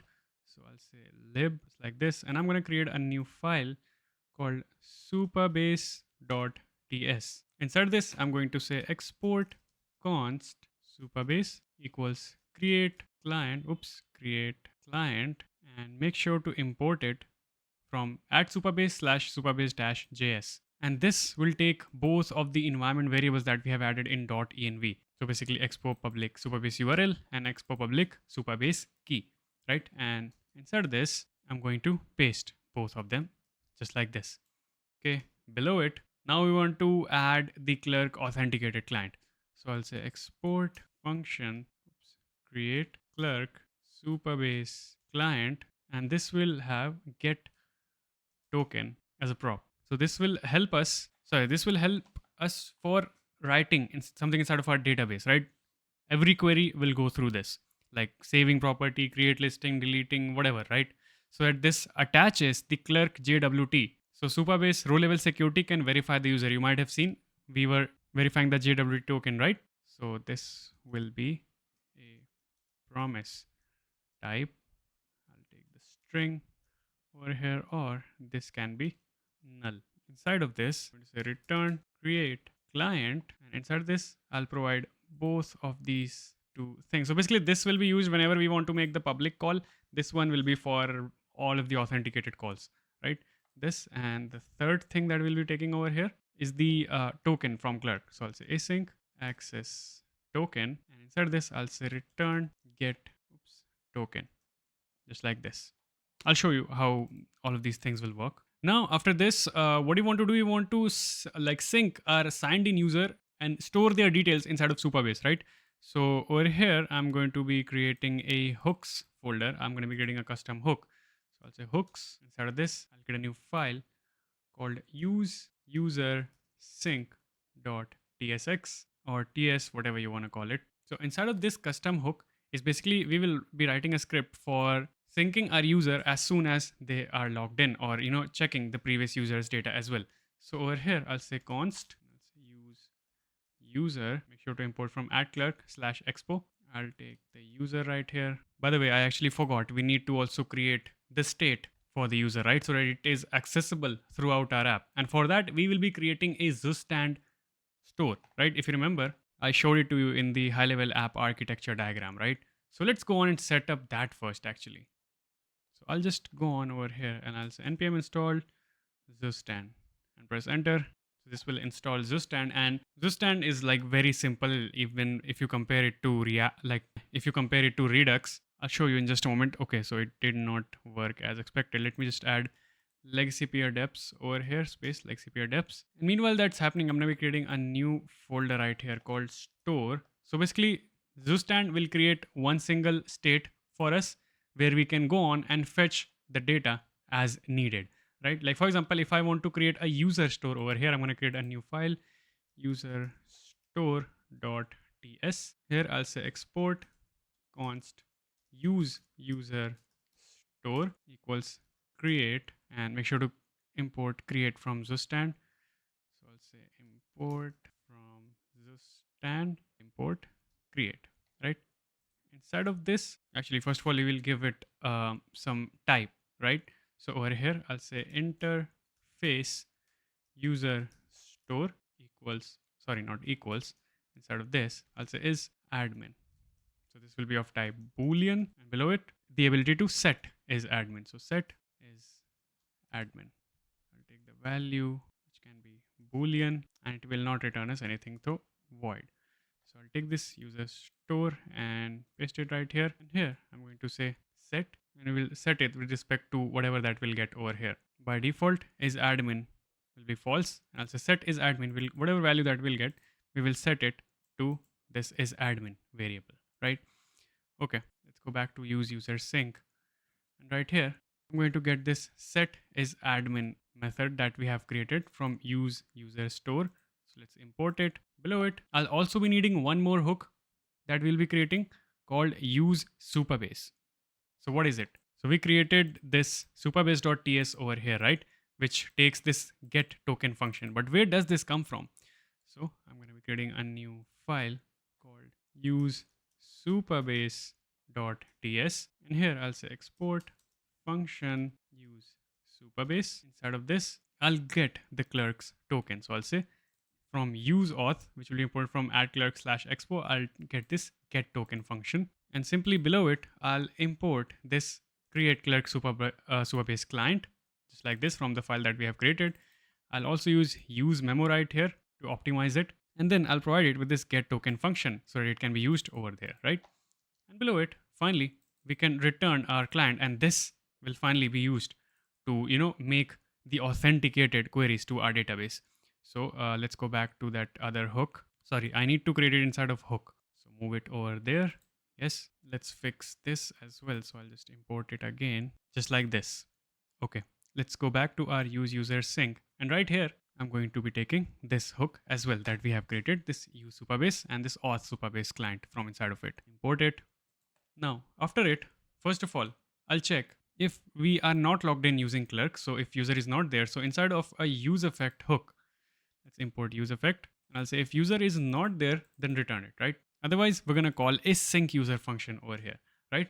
What is it all about? Let's write it. Sync user equals async. And inside of it, we need to check if user already exists, right? So how do you use Supabase to query it? So I'll say await auth Supabase. So this is our client. I'll say dot from you can see all of the suggestions right here from what tables that we have. We have users table, right, that we want to work with. I'll say dot select. I want to select the clerk ID underscore ID and also is admin information. So actually I'll be keeping it inside of over here. So is underscore admin. After that, I'm going to say if this is equal to clerk underscore ID of the logged in user, right? So I'll say comma user dot ID. Let me just say exclamation mark over here. I'll say dot single get, like fetch a single object, and I'm going to destructure the data out of it. Okay. After this, I'm going to check if this is admin or not. So I'll say if data is there, that means we have found the user who is admin. I'm going to say set is admin, data dot is admin. Otherwise, this will be false, right? Okay. After this, if the user is logging in for the very first time, I'll say const data and I'll rename it to new user, await auth Supabase dot from users, and we are going to be creating a new field inside of our table, right? So I'll say dot insert, and inside of this object, I'll add all of the user details like clerk ID, email, first name, last name, and the image URL. After this, I'm going to say dot select is admin. If they're admin or not, we will get it right here. I'll say dot single. And then finally, if that particular user is admin, which won't be, like this is a new user, right? So they won't be admin. So I'll say set is admin to be whatever the value is, otherwise false, right? And yeah, this should allow us to sync our user to our database. Let's call it somewhere. So I'll go to my root layout. Let's see, inside of our app, inside of root, this layout.tsx, this is where we wanted to add it, right? So below it, I'm gonna paste it. Let's import it just like this and call it over here. And if I save this, now let's just refresh our app. So I'll just shake my device and click on reload. Okay, so it's giving us error that not found within the project or these directory. Is it? Probably because we installed it and we did not restart our app. So let's just restart our app, run npx expo start -c again. Okay, so it's restarted. Now let's go on and check our Supabase. So I'll just refresh this users table now. And there we go. Our user is part of our Supabase and inside of our database. Amazing, right? So now what I'll do, let me just make this user as admin so that we can, develop our application and see all of these things. All right. Now finally, let's go on and work on our home page, right? So this is our final application that I've opened right here. And you can see we have featured properties right here. We have all the recommended properties, right? So we're gonna go work on this, and also search properties, right? If you click on over here, or if you click on right here, it will open up the search and filter pop-ups. Right, awesome. Let's move forward. All right, so now before working on home screen, I want to discuss one issue over here, and that is related to these tabs right here, right? So as of now, we are using this Expo Router unstable native tabs, but this sometimes breaks in Android during the testing phase or the development phase. It will work absolutely fine once you have deployed it or created the dev build. So to create the dev build, basically what you have to do is you have to run this, right? So you don't need to worry about it breaking that time. But as of now, if you are running this in your Android phone, this might have been breaking, right? So for that, let me tell you a solution. So what you can do, you can, for Android, you can ditch native tabs, right? By the way, before doing that, I want to make one change over here, and that is to display the create tab over here for the admins. So I'll say const is admin equals use user store that we created, right? So make sure to import the Zustand store just like this. Inside this, I'm going to be taking the state, and we want to take out state dot is admin, right? Now we're gonna make use of it and add the create property tab over here. So I'm going to say if is admin is true, then native tabs dot trigger name is going to be create, icon is going to be plus dot circle dot fill, and label add property. You won't be seeing it right now. We can create the file for this as well. So I'll create a new file called create dot. Let me just put the generic code from copy the generic code from one of these, and I'll just paste it right here. Instead of saved, I'll just say create both of these places. Save this, and yeah, you'll notice then now we have this add property tab over here as well, right? Just for admin. If you are logged in with the user who is not an admin, you won't see this add property tab over here, right? Cool.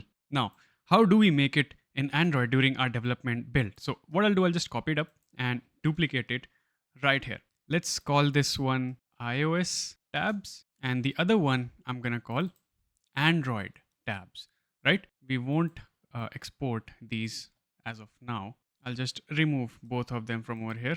And in the end, I'll say export default function tabs layout.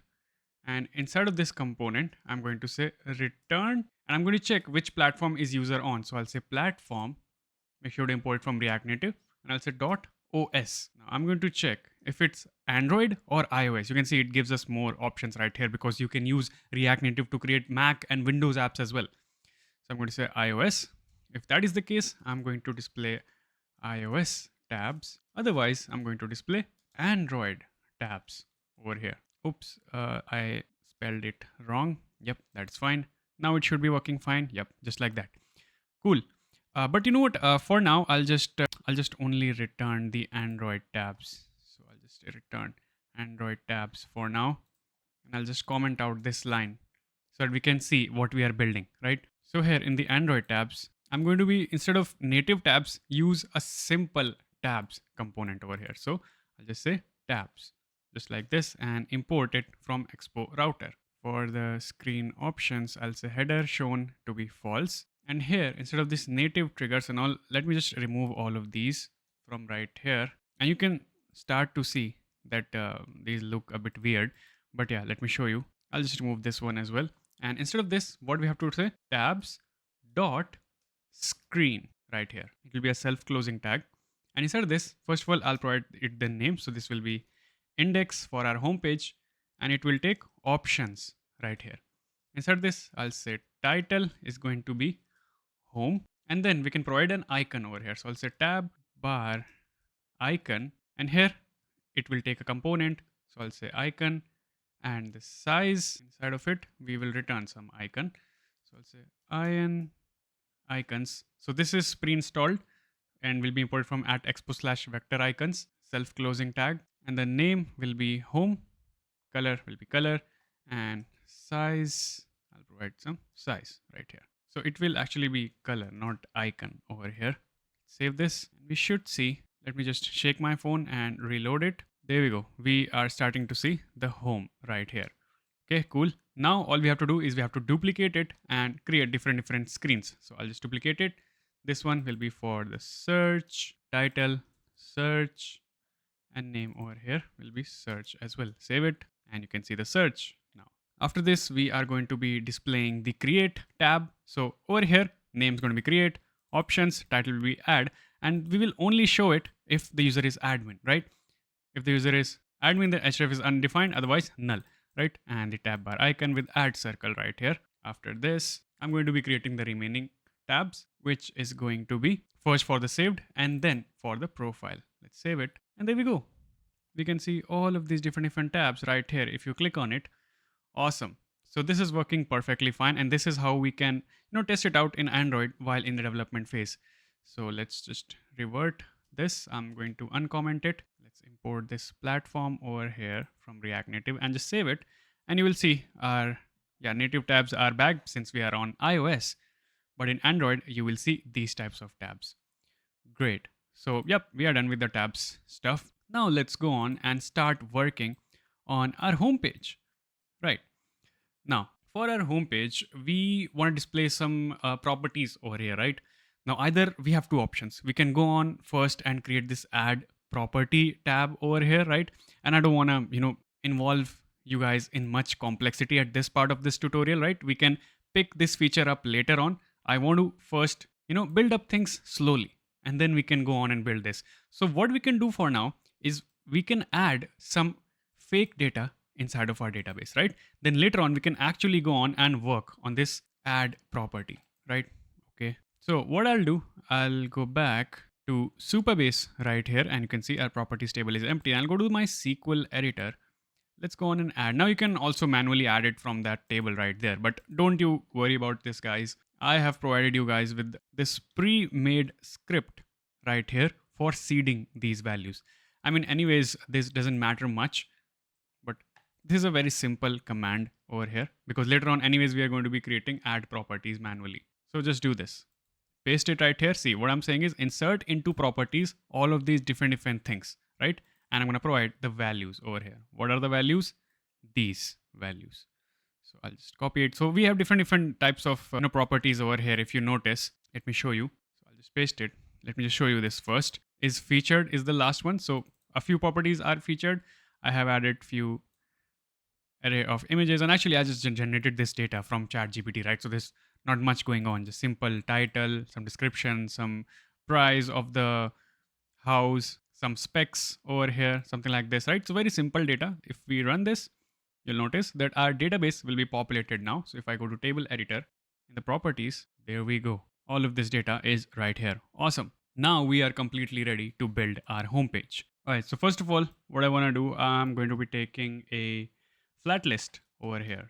And inside of this, first of all, I'll render all of the featured properties and then all of the recommended properties as well, right? So for this, we have to fetch the data as well, right? So let me show you how we can do that. So right here, first of all, let me just verify if user is logged in or not. And I'll also take the router hook over here as well, use router hook if we want to send user to some other page. So I'll take both of these things right here. I'll get the user information, and I'll also be taking 3 states over here. Make sure to import use state right here from React.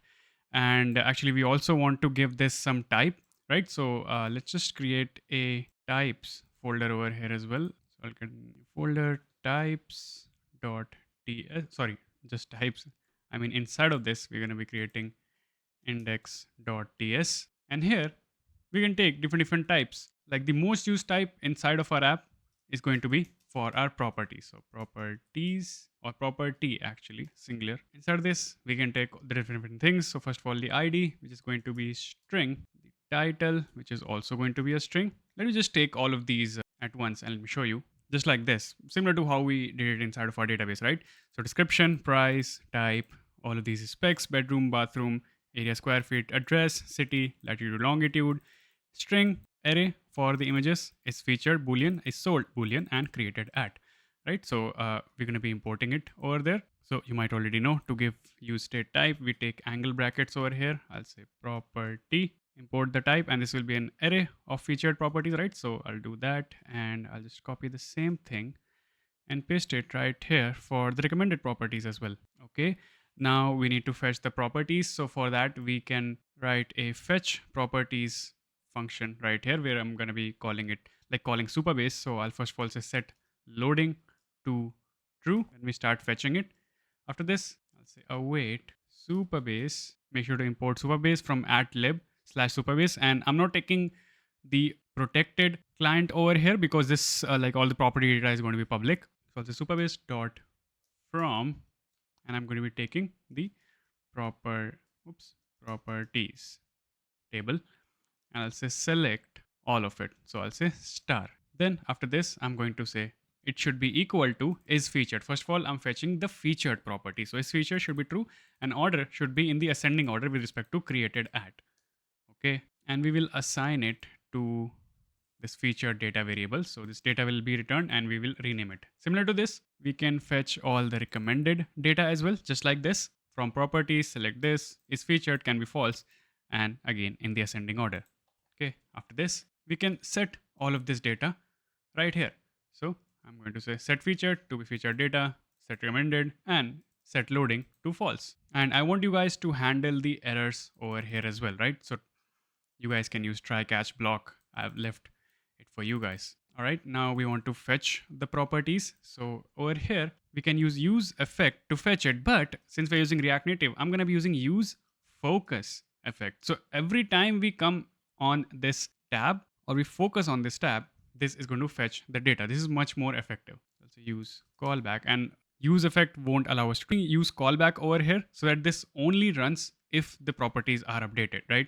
So over here, inside this, I'll say fetch properties, and we'll call this right here, and I'll provide it the empty array. Awesome. We should have gotten the data inside of these. So why don't we go on and check? So I'll just say console log and featured along with recommended over here.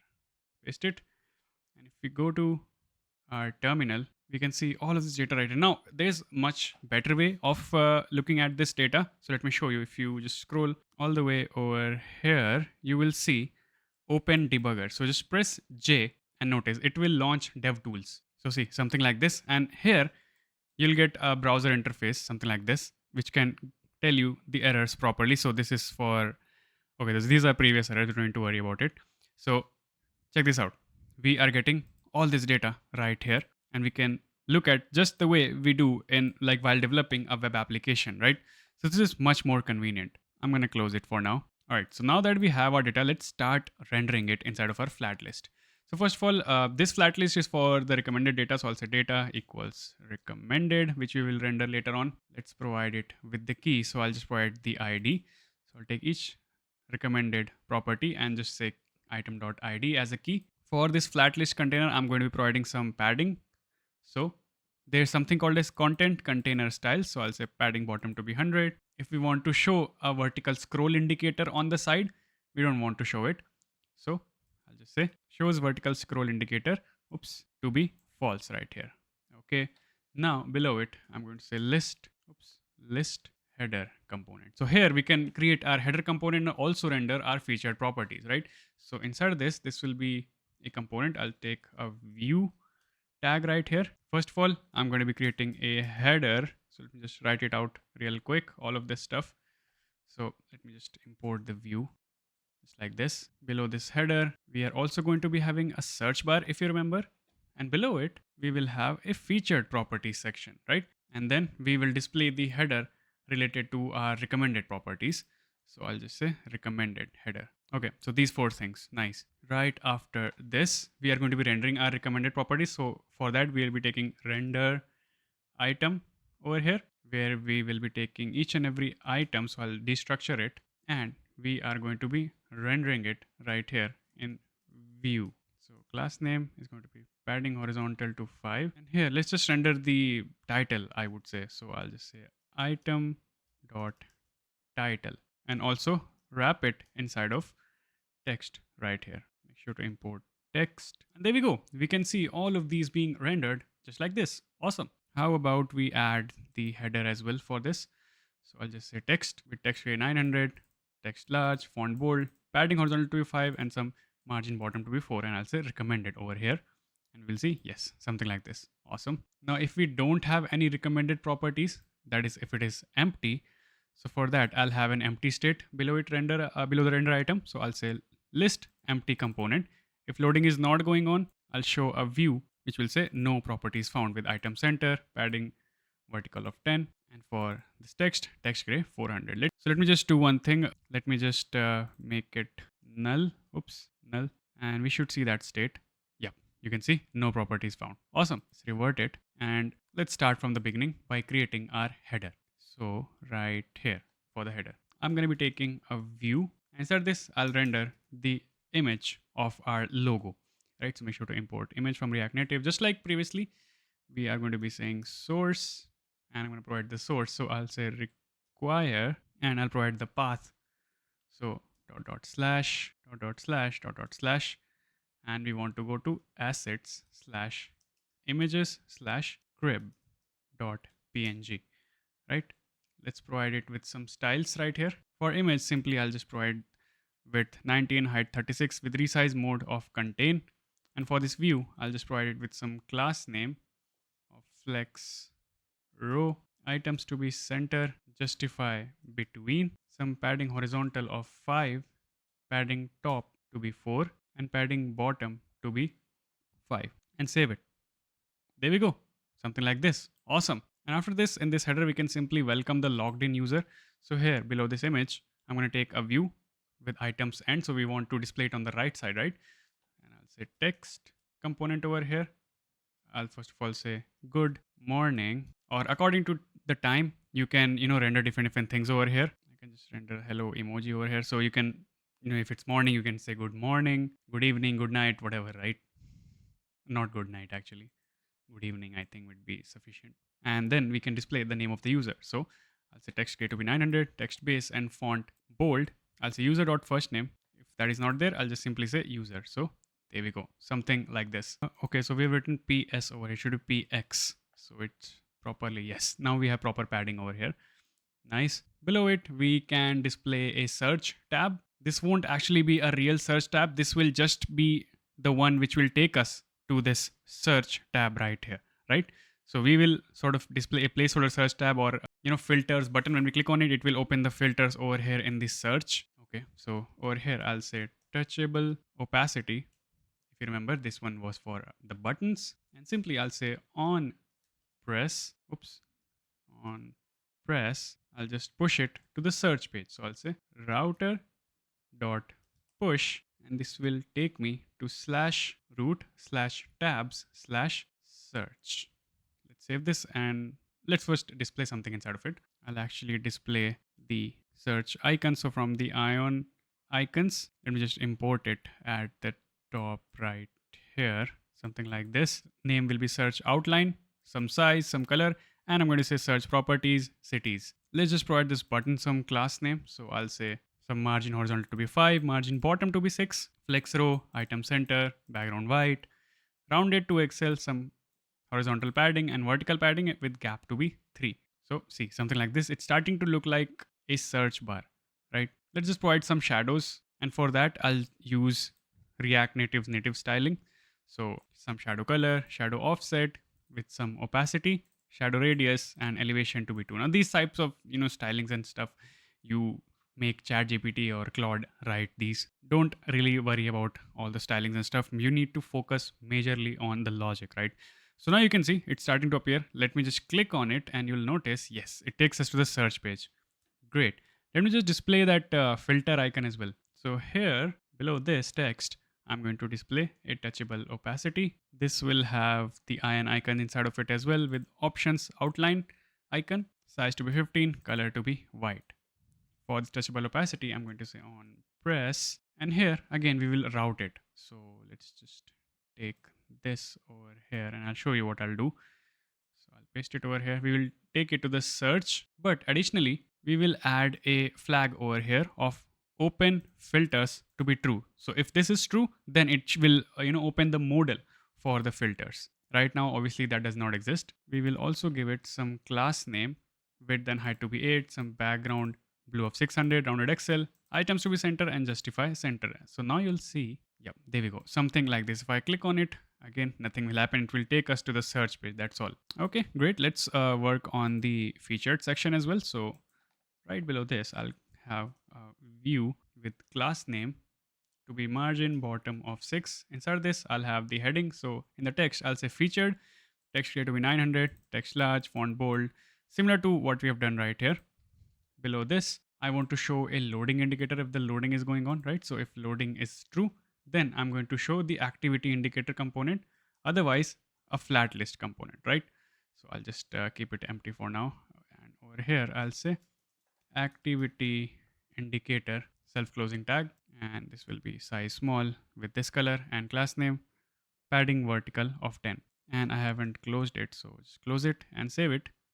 Yep, you can see there was the activity indicator over there for a split second. Now over here, I want to render another flat list where we will render all of the featured. So I'll provide it with the data of feature right here, key. So key extractor. I'm going to take each and every item and I'll say item.id. Below it, I'll say render item. This one will render all of the featured items. So for now, again, I'll just take the item and just render the item.title. So similar to this. Then we will go on and create components for both of them separately. So something like this. It should start to appear now. Below this, I'm going to say this will be horizontal. So it can be horizontal or vertical as well. So check this out. As soon as I do horizontal, yes, now it looks good. What we can do, we can drag it by pressing over it as well. I'll say show horizontal scroll indicator to be false, and content container style with some padding horizontal of 20. So that we can see some padding right here, right? Cool. So now why don't we go on and create components for both of these? First of all, for our featured, right? So here I'll say featured card self-closing tag, and we will provide it with the property of item.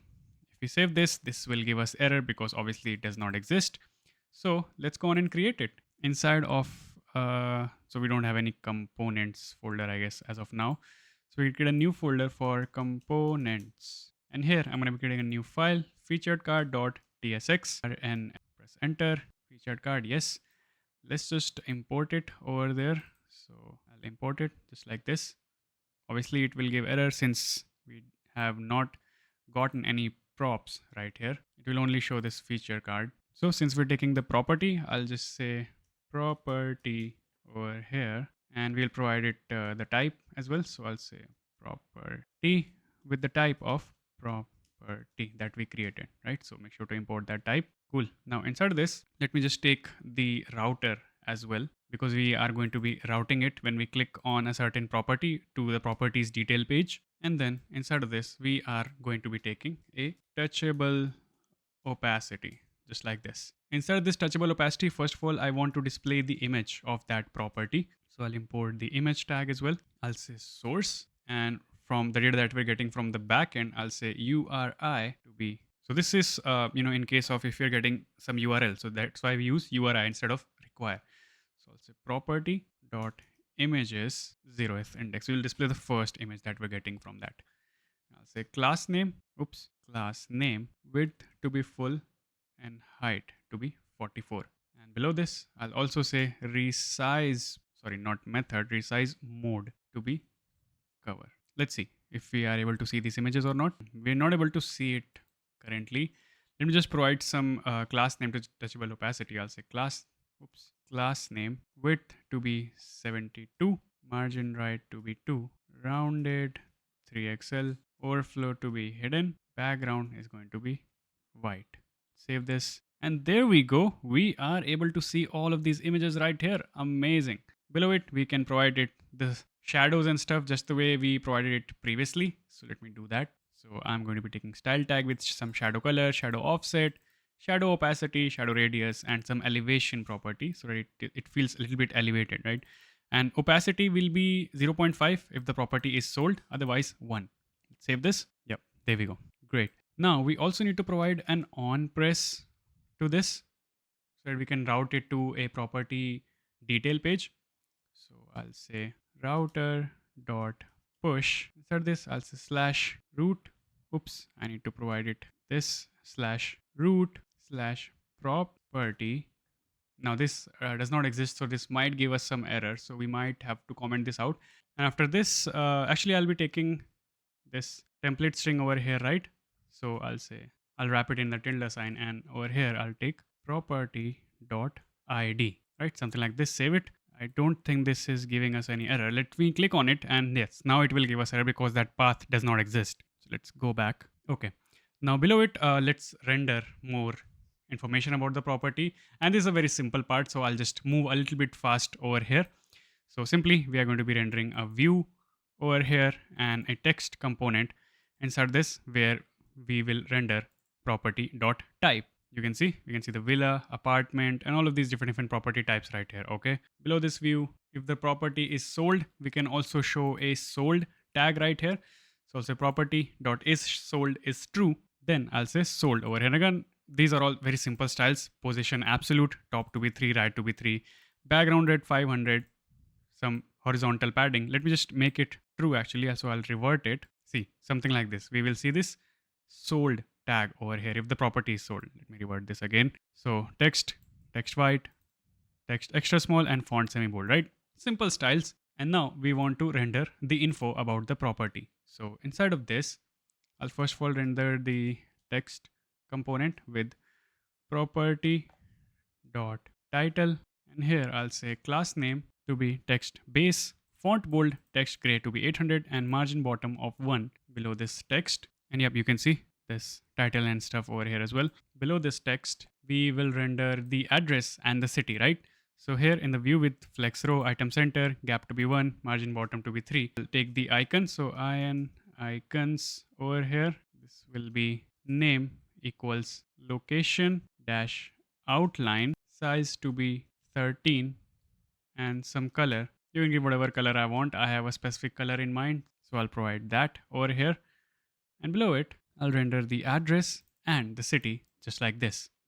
Okay, this looks good. After this view, I'm going to be rendering another view. This one will be for the bedrooms, bathrooms, etc. So inside the text, actually, I'm going to be saying format price and property.price. We will format the price, and for that, we will be writing this custom format price function over here so that we can display it properly. So what I'll do actually over here in the lib, I'll create a new file called utils.ts, and here we can write it. So I'll say export const format price. So I'm writing it over here because we are going to be using it in multiple places. So I'll say value is going to be number, and this will return us string. Okay, inside of this, now I'll check if the value is more than 1 crore or 10 million, right? Now, if you're someone who's watching from outside of India, you might not know what crore or lakhs is. So you can, replace it with your own formats like millions and stuff. So if it is more than 1 crore, we just want to say something like this, like 1.1 CR, something like this, right? So over here, I'm dividing it by 1 crore, and I'll say to fixed 1 decimal value and then return in this format. Otherwise, if it's more than 1 lakh, that is 100,000, I'm going to divide it again, the value by 100,000 to fixed 1, and I'll display it, the value with L over here. Otherwise, we can simply display the value over here. Let's make use of it right here. I'll import this format price, and you'll see something like this: 1.3 crore, 2.8 crore, 85 lakhs, something like this, right? They're super cool. Below this text, we can render some specs. So I'll take a view over here. And by the way, we can remove this console log that we have done. So where was it? Right here. I'm going to get rid of it. And yep, inside of this view, I'll be taking another view where I'll render the number of bedrooms, right? So I'll have the iron icon with name bed outline, size 13, and this color. And this text, I'm going to say property.bedrooms, right? And we'll get it from our fetched data with text extra small, text grade to be 500. And for this view right here, I'm going to say flex row, item center to be gap to be 1, since we're going to be displaying from side to side. And similar to this, I'll have another view over here for the bathrooms, right? This will have the icon of water outline. And there we go, something like this, right? So it looks nice, great.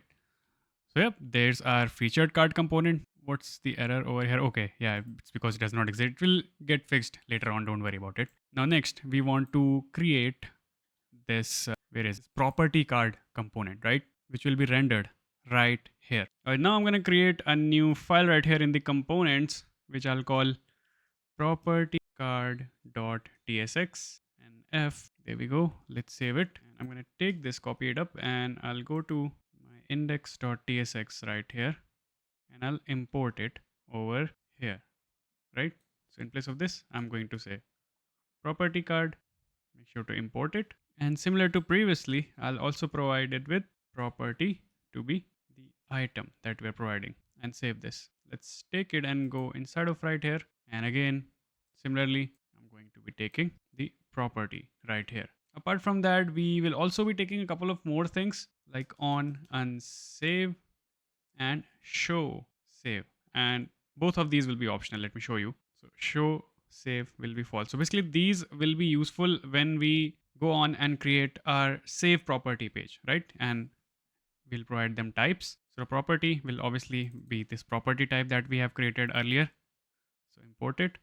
And on and save will be a function, and show save will be Boolean. Now you can notice I'm using this question mark over here. This means these fields are optional. In the save page, we will have the heart icon so that we can unsave it. All right. Over here, I'm going to be taking the router. So I'll say use router right here. Now over here, instead of this view, I'm going to be taking the TouchableOpacity component again. Similar to previously created this featured component.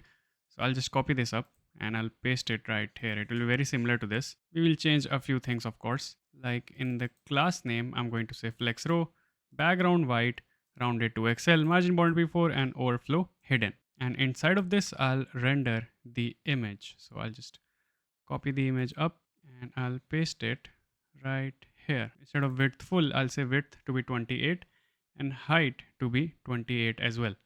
And save this. Let's import the image. make sure of that and save this. There we go. We can see all of these properties just like this. Awesome. Let's render other stuff. And you know what? Since it will be very similar to this, I'll just take a few things. So basically it has type, okay, is sold. Actually the structure will be a little bit different. So let's go on and create it from scratch only. So over here, first of all, let's show the info. So I'll have a view right here, class name flex to be 1, some padding and justify between. Instead of it, I'll take another wrapper view for the title and the city. So first of all, I'll have a text component. Let's make sure to import it right here. Class name text to be small, font bold, text grade 800, some margin bottom, and inside of it, I'll say property title.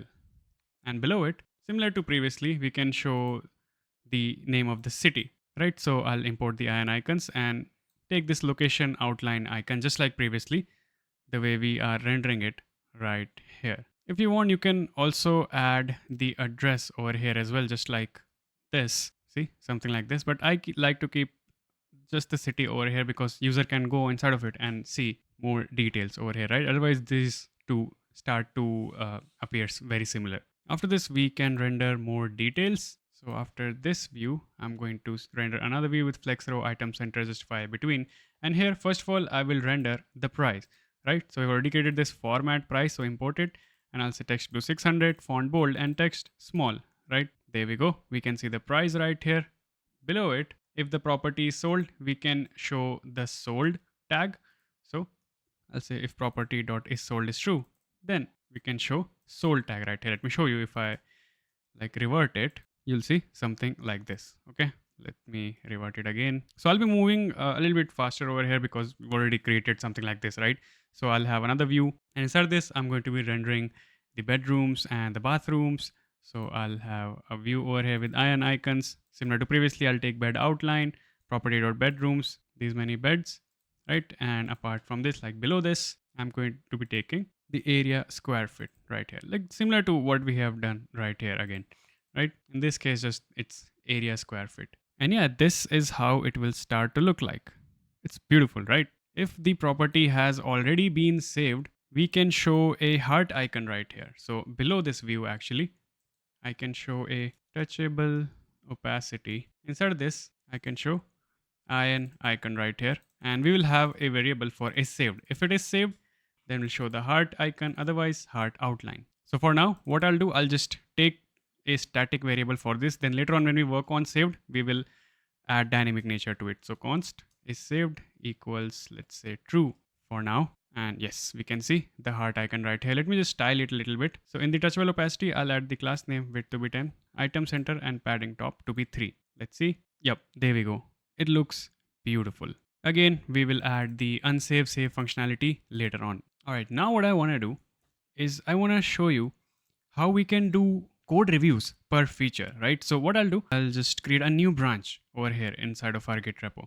So I'm going to say home screen, create new branch, and we are in home screen now. By the way, I can see my env is getting pushed right here. So in dot git ignore, we can just add dot env on the bottom as well. So I think it should not get pushed anymore. Let's click on plus icon right here. Why is it still getting pushed? I don't know why. Anyways, so now let's create a commit message, like add a commit message over here. There we go. And I'm going to click on commit right here. There's that. It's asking me to start a review. I want to start a review actually in the pull request. So I'll just push it. So git push origin home screen. There we go. We have pushed it inside of our home screen branch. Let's go and check. Here's our Git repository, and we can see it shows us that it has recent pushes. Let's click on compare and pull request. You can add a title and description right here, and make sure that we are creating pull request to the master, right? And click on create pull request. And as soon as I create it, you'll notice it has been created, but check this out. So CodeRabbit has automatically started the review process. I didn't need to do anything right here. I just added this repository inside of my CodeRabbit workspace right here earlier, right? That's all. So let's wait for CodeRabbit's review to be completed, and we'll see if there's anything we can change over here. All right, there we go. Code review is done. Let's check it out. So they've given this sequence diagram over here according to our changes and the current state of our app. So it's really nice. If we scroll down, it gave us the code review effort and the summary of what it has done right here. So first of all, in our layout file, it tells us that in this use user sync that we are calling right here is admin statement not be ready when tabs render. Okay. So what it has done, it has provided us the prompt for the AI agents, or actually it has provided us the solution as well, but it has provided us this prompt for the AI agent that we can provide and fix this automatically so that we don't have to, make the manual changes over here. Okay. In index.ts, it has highlighted this code, and what is it? No error handling for Supabase query. Yes, if remember, I gave you guys the task to handle these errors, right? So there we go. It has given us the solution over here as well. Nice. So why don't we go on and just implement this solution? So I'll just copy this error. Or you know what? I'll just take this prompt right here. And inside of my code editor right here, I have Copilot installed. So here in the chat, I'll just enter this prompt that it has provided me. And let's see if this fixes it or not. Meanwhile, it is doing this. Let's go back and see what are the other issues. Here in the image, it says missing guard for empty images array. Yes, this is a really nice fix. So let's see. Okay, cool. We'll just copy it up and add it. So in the featured cards, right? And by the way, you can see it has fixed it right here. Okay, really nice. So I'm going to click on keep over here. Cool. Let's go to featured card.tsx, and here in the image, I'll paste it. Oops, not in the image, I mean in the source. There we go, something like this. We can add any placeholder PNG right here. What I can do, I can just add crib instead of this, right? That'll be more appropriate. I guess we will need to do the same thing over here in the property card as well. So I'll go right here. Instead of this source, I'll paste, oops, not here, I mean right here. Okay, cool. What else? Let's keep on resolving as we fix it. So I'll say resolve conversation, resolve this. In property card, it tells us, oops, where did it go? In property card, it tells us these are not being used. Obviously, as I mentioned, we will be using them later on. So not to worry about it. I'll just resolve it for now. Again, the image issue, I'll resolve it again. We have fixed it. In the property card, it tells us heart has no on press handler. Obviously, again, we will be adding it later on when we go on and build our save page. And here as well, in use user sync, it is telling us there is no error handling. So I would encourage you guys to go on and use this prompt or use the proposed fix by this, right? So see how easy things have gotten for us when we have something like CodeRabbit to review our code, right? Let me just commit all of these things right here. I'll commit this and I'll just push it again. This should update our pull request. And now let's go on and merge our pull request. Confirm merge. There we go. And now what we can do back here, we can switch back to our master branch and we can simply take the pull over here, right? So we can see all of the changes. Oops, I'll just say git pull origin master. And there we go. We have all of the changes back right here. By the way, one more thing that I want to mention is CodeRabbit has recently released something very useful that I've been using with my team as well, which is CodeRabbit Agent. Now, what it does is it works right inside your team's Slack. So check this out. So see, for example, something got broke inside of the app, everyone is asking, and CodeRabbit comes into picture and it explains what exactly went wrong. And people are asking it to create the ticket and it is creating the ticket as well, right? So this is super cool. Take care of the complete software development lifecycle of your application. So I would highly encourage you guys to go on and check it out from coderabbit.ai/agent. Great. Now let's continue building our app. All right, now next we are going to be creating our search tab. So I've opened my final application over here. You can see this is the search tab. We can either click on over here to get here, or we can also click on right here on the top to get here, right? And if we click on this filter button, we will open this filter tab. And again, we will be redirected to this page right here. Okay. Now, when we click on this, we can, apply different filters like apartment with 2 bedrooms, 50 lakhs to 1 crore. Let's apply the filter. And there we go. We got one property right here. Awesome. And we can click on it and go to property details page as well. Right. So cool. Let's go on and start working on both of these features. Okay. So I'm back inside of my app and I noticed there's some issue right here. We cannot see the images. So, and that is because over here I've used this URI again because we already written a URI. So we don't need to write over there. So we can save it. And there we go. It's right here. Okay. So now first thing first that we need to do over here is for the search to work accurately. What I want to do is I want to create a store in Zustand, which will manage all of our filter state, right? So inside the store right here, I'm going to create a new file. Oops, new file, filter store.ts. Let's create the interface for our filter state first, right? So this will have different things, like first the search, right? We will search something, we can search a property by its name. So it will be a string. Then it can have the type of property, which can be apartment, house, villa, etc., right? So over here we can take a type, property type, apartment, house, villa, studio, or null, right? So this will be property type.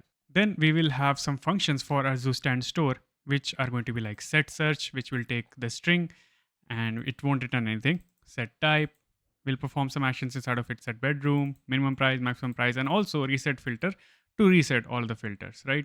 Okay. Now, right below it, I'm going to say export const use filter store equals, and I'm going to import create from Zustand, and this will have this filter state that we had right here. Inside this, I'll take a callback with the setter function.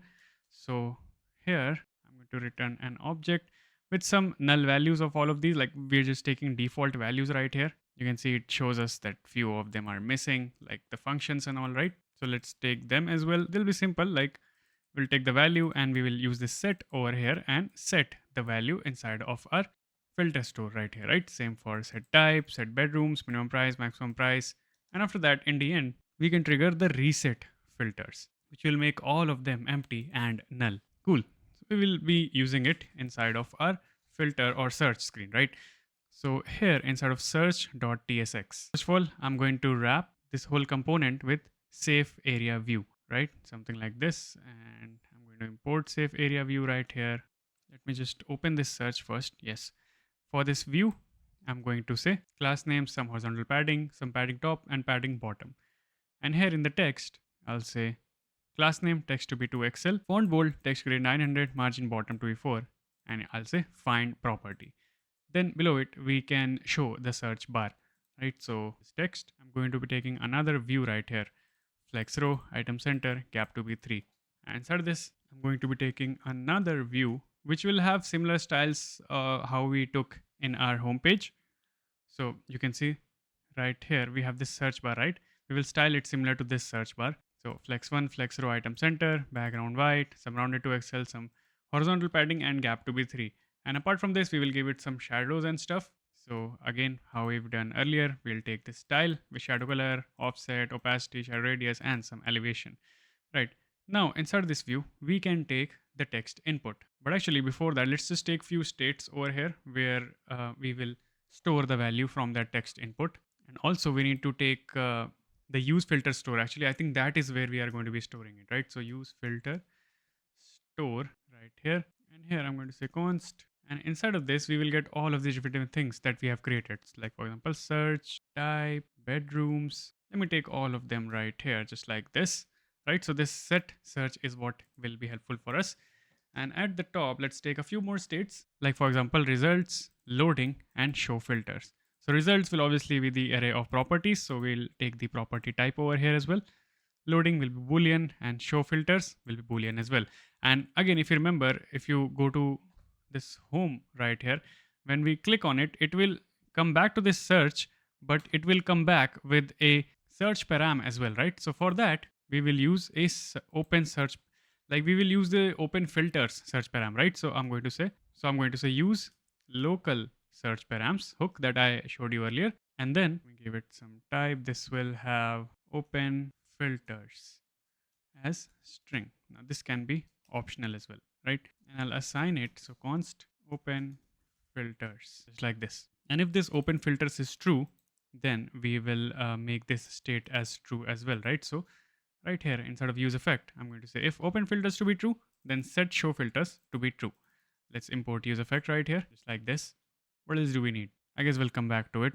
For now, let's display our text input. So over here, we will be having a text input component from React Native. Flex 1, some vertical padding, text grade to be 800. Some placeholder, search by title or city, placeholder text color. Value, we are providing this search and set search over here on change text and auto capitalize to be none. You can see right here, just like this. Let me just display an icon over here as well. So I'm going to say ion icons, name search outline, size 18 and this color, right? So something like this. Great. Below it, I'm going to say if search.length, if more than 0, that is we have something inside of it, then we can show a close circle icon over here as well. Let me show you. So inside of the touchable opacity, when we click on it, it will make the search as empty. So if I type anything right here, let me just type anything, you can see this button right here, which we can press and clear it. Great. Now below this view, we will also show a filter button. So here I'll be taking another touchable opacity. Inside this, I'll take the icon, options outline, and I'll take this active filter count right here. That is how many filters have been applied. So according to that, we can show the colors right here, right? So if any filter is applied, we can show the darker color. So let me show you how. I'm going to say active filter count equals an array. So I'm saying this will return us an array right here, right? And I'm going to do dot filter and check the length. So if none of the filters are applied, we will see something like this. Otherwise, a darker color. On the touchable opacity as well, I'm going to provide the class name, width and height to be 12, rounded to XL, item center, justify center. And again, if it's more than 0, then this color, otherwise background. See, something like this. And also let's just provide some shadow so it's properly visible. Again, same types of styles right here. So you can see now some shadow below it. And on press, I want to open the filters modal. So I'll say set show filters to be true. Below this iron icons, I'm going to say if active filter count is more than 0, then we can actually display the active filter count right here. So let me show you actually. If I, let's say, keep it, I don't know, 1, you'll notice something like this. A red dot on top right. Right, so for that, we are doing position absolute minus 1, minus right minus 1, that is top right, width and height to be 4, some background red, rounded full item center and justify to be center so that 1 is in the very middle or whatever number it is in the very middle. Okay, now below this view, here we want to display all of these selected filter chips, right? But actually before that, let's create our actual filter model. So here I'll just write over here for now filter chips, and below it is where we will render all the filter models. Actually over here we will render all the search results after we are, we have applied filters or we have searched something, and below it we will say filter model right here.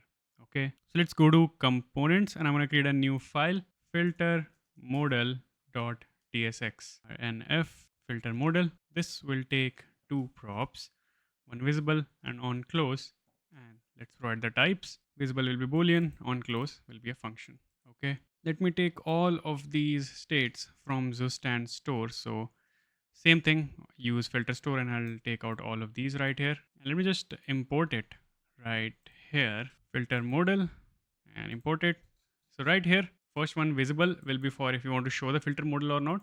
So if I click on over here, oh, obviously it won't work since we have not added the functionality. And on close, we'll say set show filters to be false. Okay, let's go back inside of it. So let's create this model first, and I will import this model from React Native. So import it just like this, and here it will take visible that we are providing. Apart from that, the type of animations type, it can be fade, none, and slide. So we want slide to make it come from bottom up. Presentation style, it can be form sheet, full screen, etc, etc.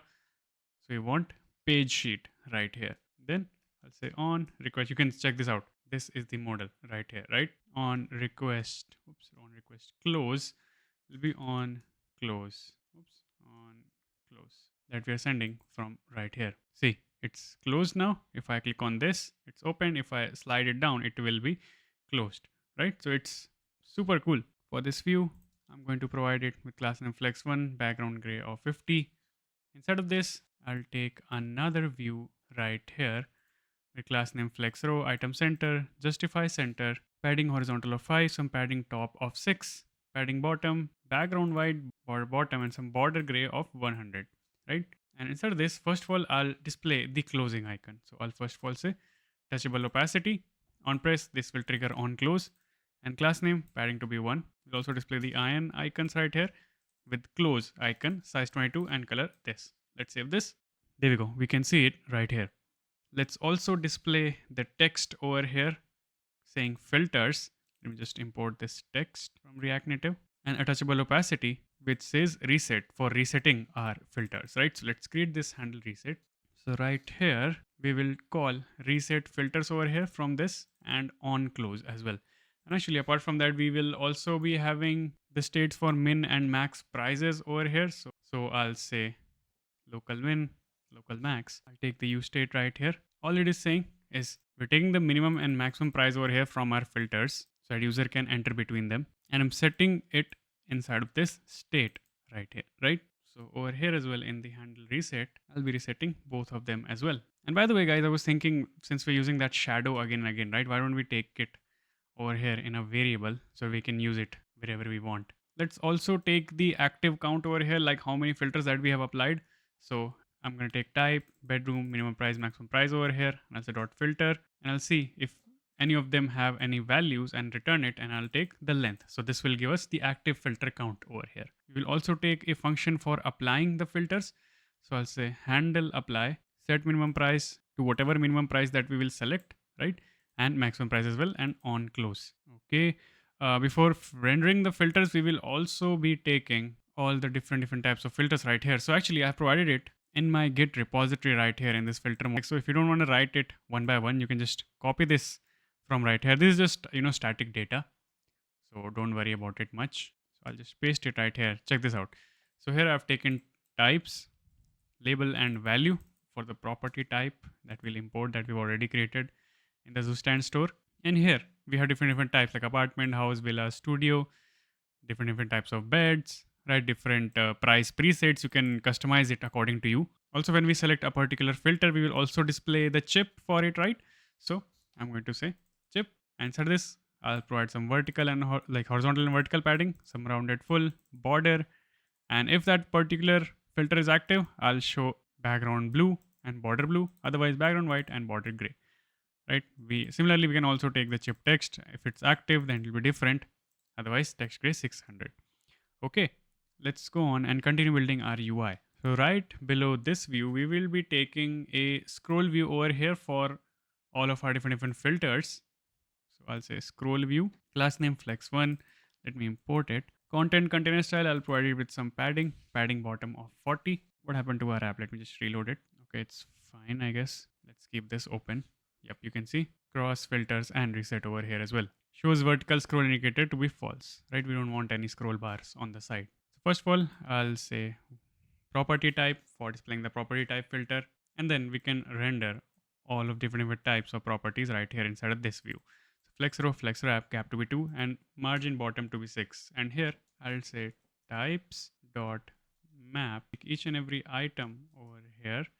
And inside this, I'll render a touchable opacity, inside of which I'll render a text here. Inside of the text, simply I'll render the item dot label. And here, since we're doing map, we can provide it with some key, item dot value. On press, we will set the type to item dot value.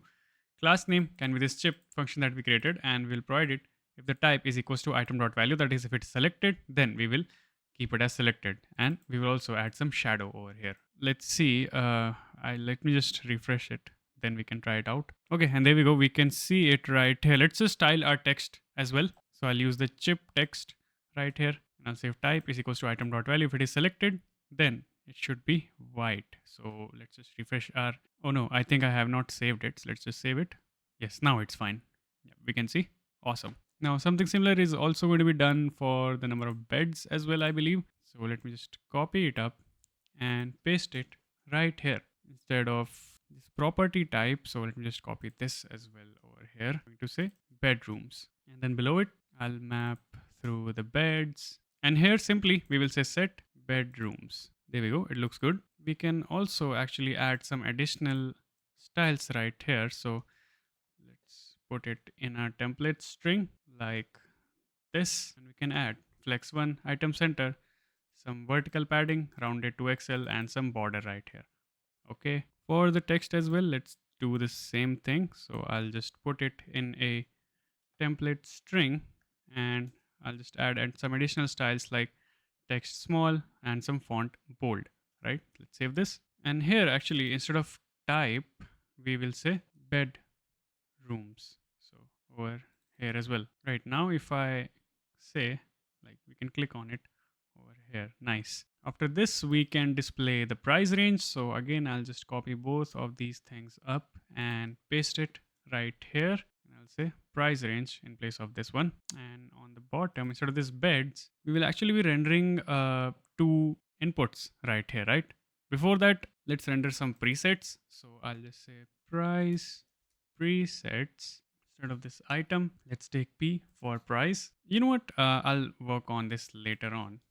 Let me just first render both of the inputs because this is related to that. So I'll be taking a view right here. Inside of this view, I'll map through an array, something like this. So first one will be for the minimum price, second will be for the maximum price, of course. So I'm going to take the label value on change. We're going to use the set local that we created earlier, placeholder 0, and for this one, any. Right, and after this, I'll just say dot map. Inside of this, I'll take out label value on change and placeholder. I'll map through it. So first of all, let's take the view over here and just give it the key so it does not throw any errors. So key is going to be label in this case. Class name can be flex1. Inside of this view, let's take the label first.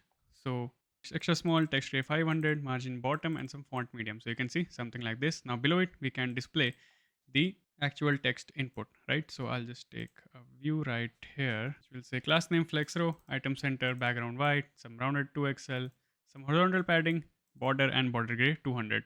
And inside this view, I'll take my currency like rupee in this case.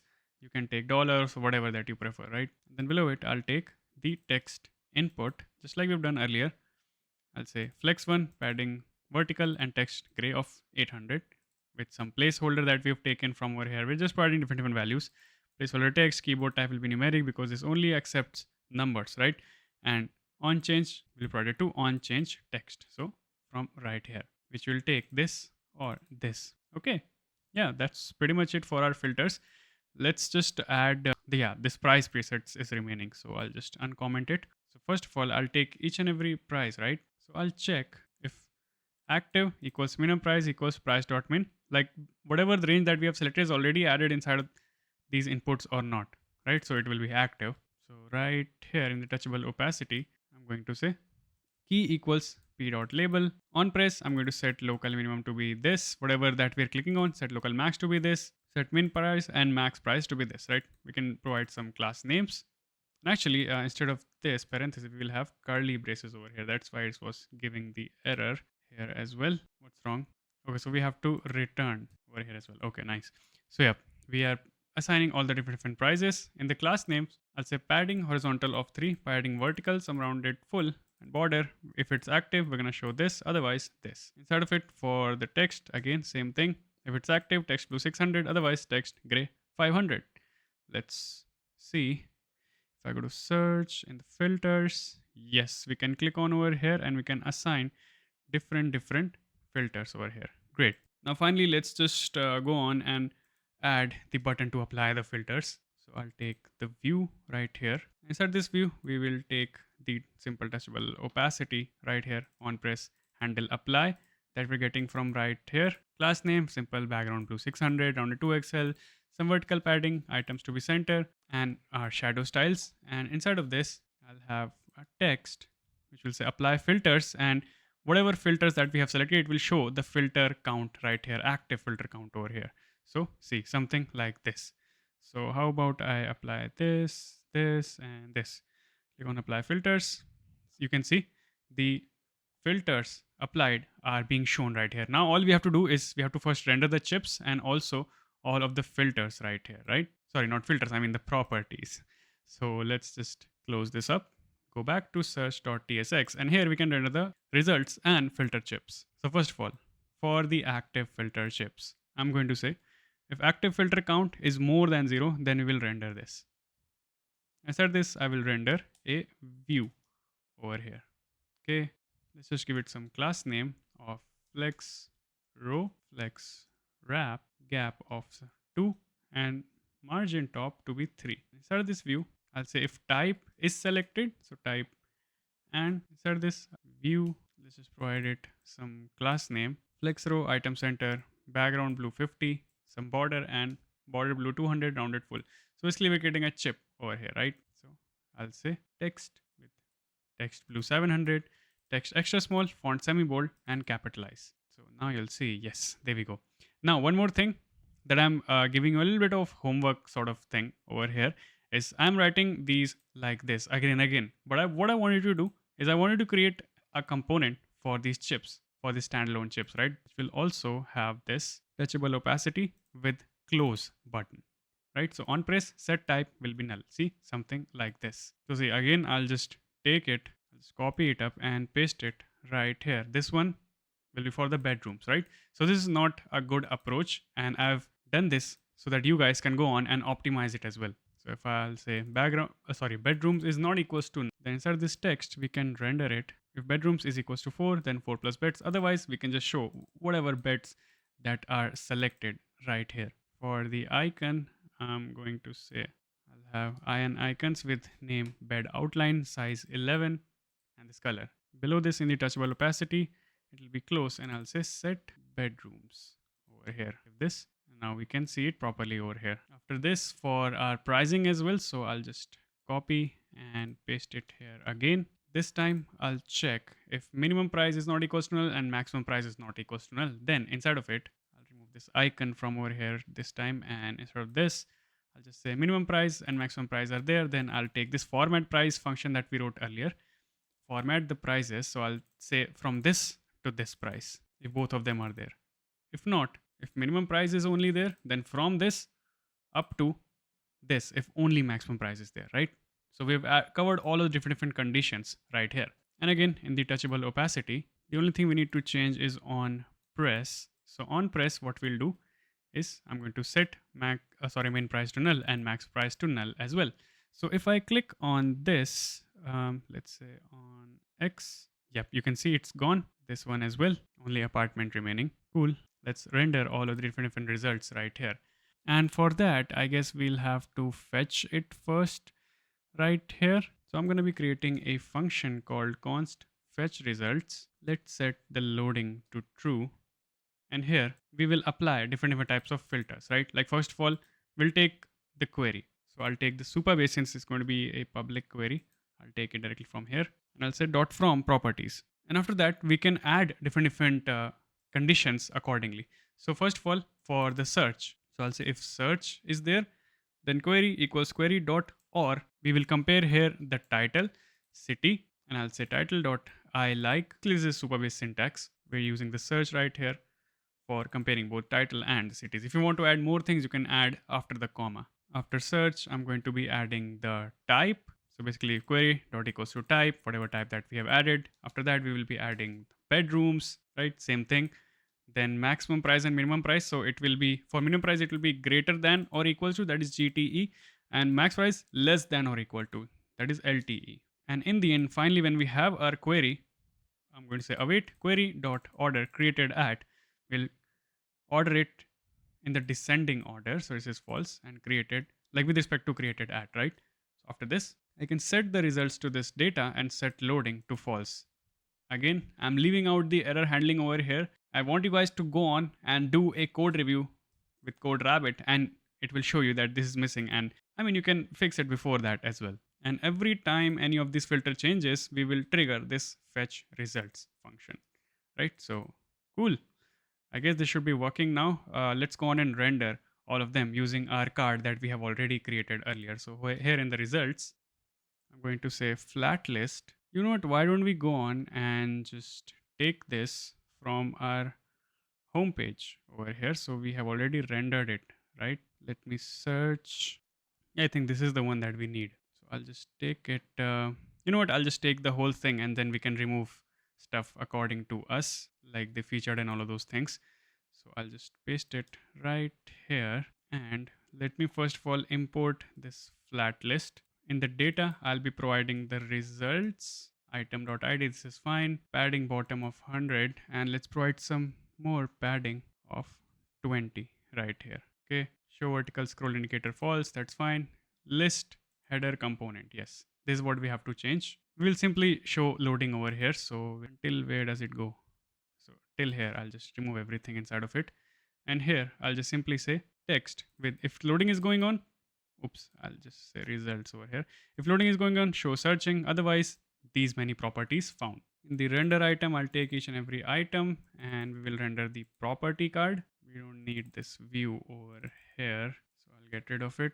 Something like this. Let's see if we can see anything. Oh, nice. We can see all of these properties right here. Great. What if I apply some filter over here? I guess we don't have any such property. Yes, but you can see for the apartment, let's select 2 bedrooms. And yes, we can see it is working fine. We have already added this no properties found right here.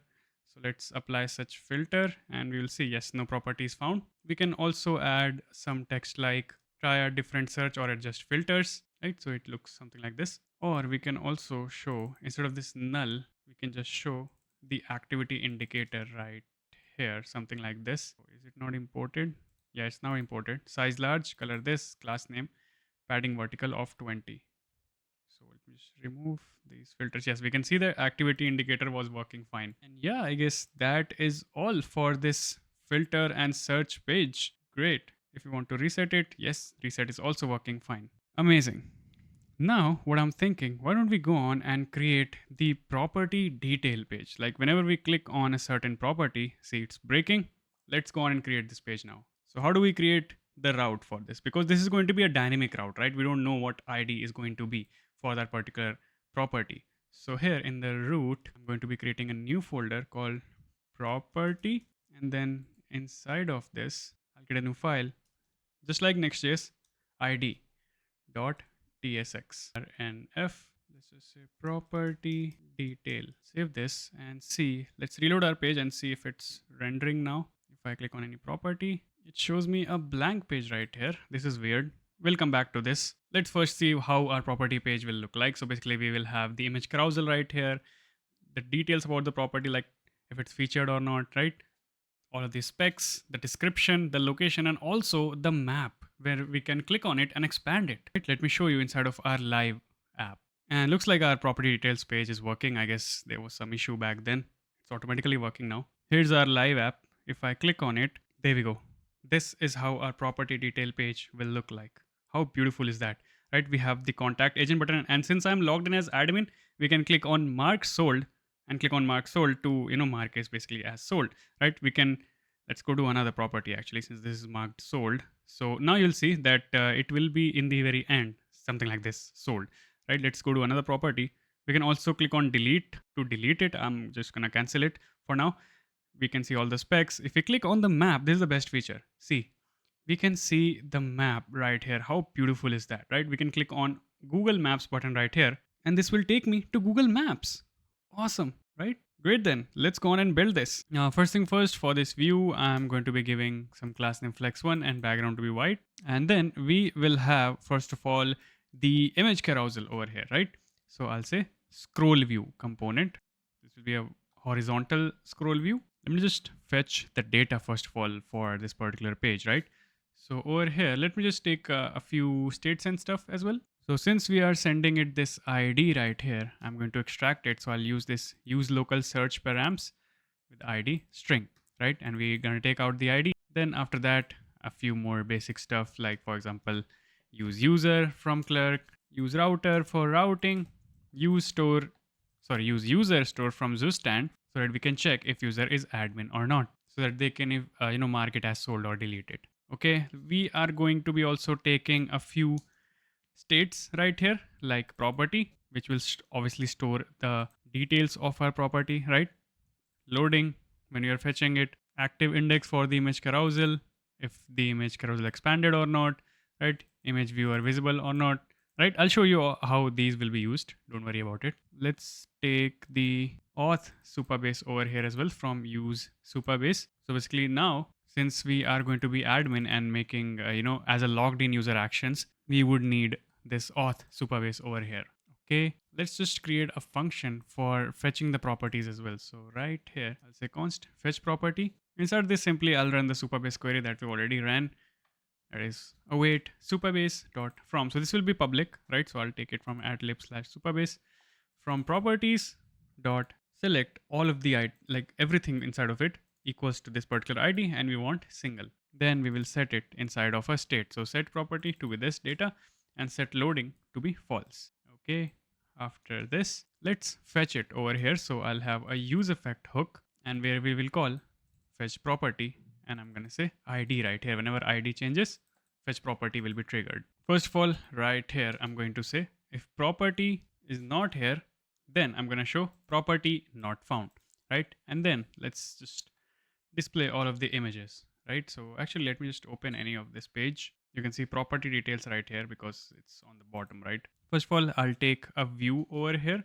Then inside of it, I'll take first view, which will be for rendering the flat list of the images. And if it is sold, then I'll just put the opacity to 0.5. Otherwise, it will be 1, right? So inside of it, let's take a flat list component. I'm going to import it. And I'll say data will be property dot images. After this, I'll say key extractor, and here I'll take the index and just put it as the key for that. So I'll say I dot to string. It's basically a workaround. Then I'll just render the item. So I'll say render item. I'll take over here. I'll take each and every image. So item inside of this, I'm going to return touchable opacity. Inside of it, I'll render the image that we're supposed to render, right? So let's import this image from React Native, and then I'm going to say source to be URI and item, just like this. After this, style to be width of that particular image, and height of 300. So width here basically is going to be the dimension of our windows. So right here on the top, I'm going to say const width equals dimension. So it's basically like viewport in web. Dimensions, make sure to import it, dot get window, just like this. And let's see if I go to any of these. Yes, awesome. We can see both of these images right here. And I'm going to say resize mode to cover. But we want it to be horizontal, right? Not vertical. So right here below this render item, I'll say horizontal. Let's see. Okay, yes, now it is working fine. That is awesome. But it is stopping in the middle. So probably we also want to have some snapping. So here I'm going to be adding a few things like paging enabled. So this will help us in snapping. Show horizontal scroll indicator, I'll keep it as false. Scroll event throttle to be 16. And what's going to happen on scroll? We are going to keep the track of the active image, right? So right here, I'm going to say on scroll, and I'll take this native synthetic event over here type. It's come from React Native and native scroll event, right? You can find these in the React Native documentation or Expo documentation. Inside this, I'll just store the index of the current image. So I'll take this event, let's say e.nativeEvent.contentOffset.x divided by width. So this will help us calculate the index, and I'll set the active index for that image. So later on, when we click on it, we can display it. Let me show you how. So over here in the touchable opacity, I'm going to say on press set image viewer visible to be true. So from this state right here, right? So this will be true. So we can now display the image when we click on it. And right below this view of image, I'll just add an image count badge. So here in this view, I'll have text of active index plus 1, whatever the active index is, divided by the total number of images. See, yep, you can see on the bottom right over here, we can see the number of images just like this. If you want, you can also add some dot indicators over here as well. By the way, before that, we need to install 2 dependencies over here. One of them is React Native Web View for displaying our map. Let's wait for it to get installed. Oh, looks like the same issue. Let's use legacy peer depths so that there's no compatibility issues over here. Let's just say, let's just type this. I'll just copy and paste it right here.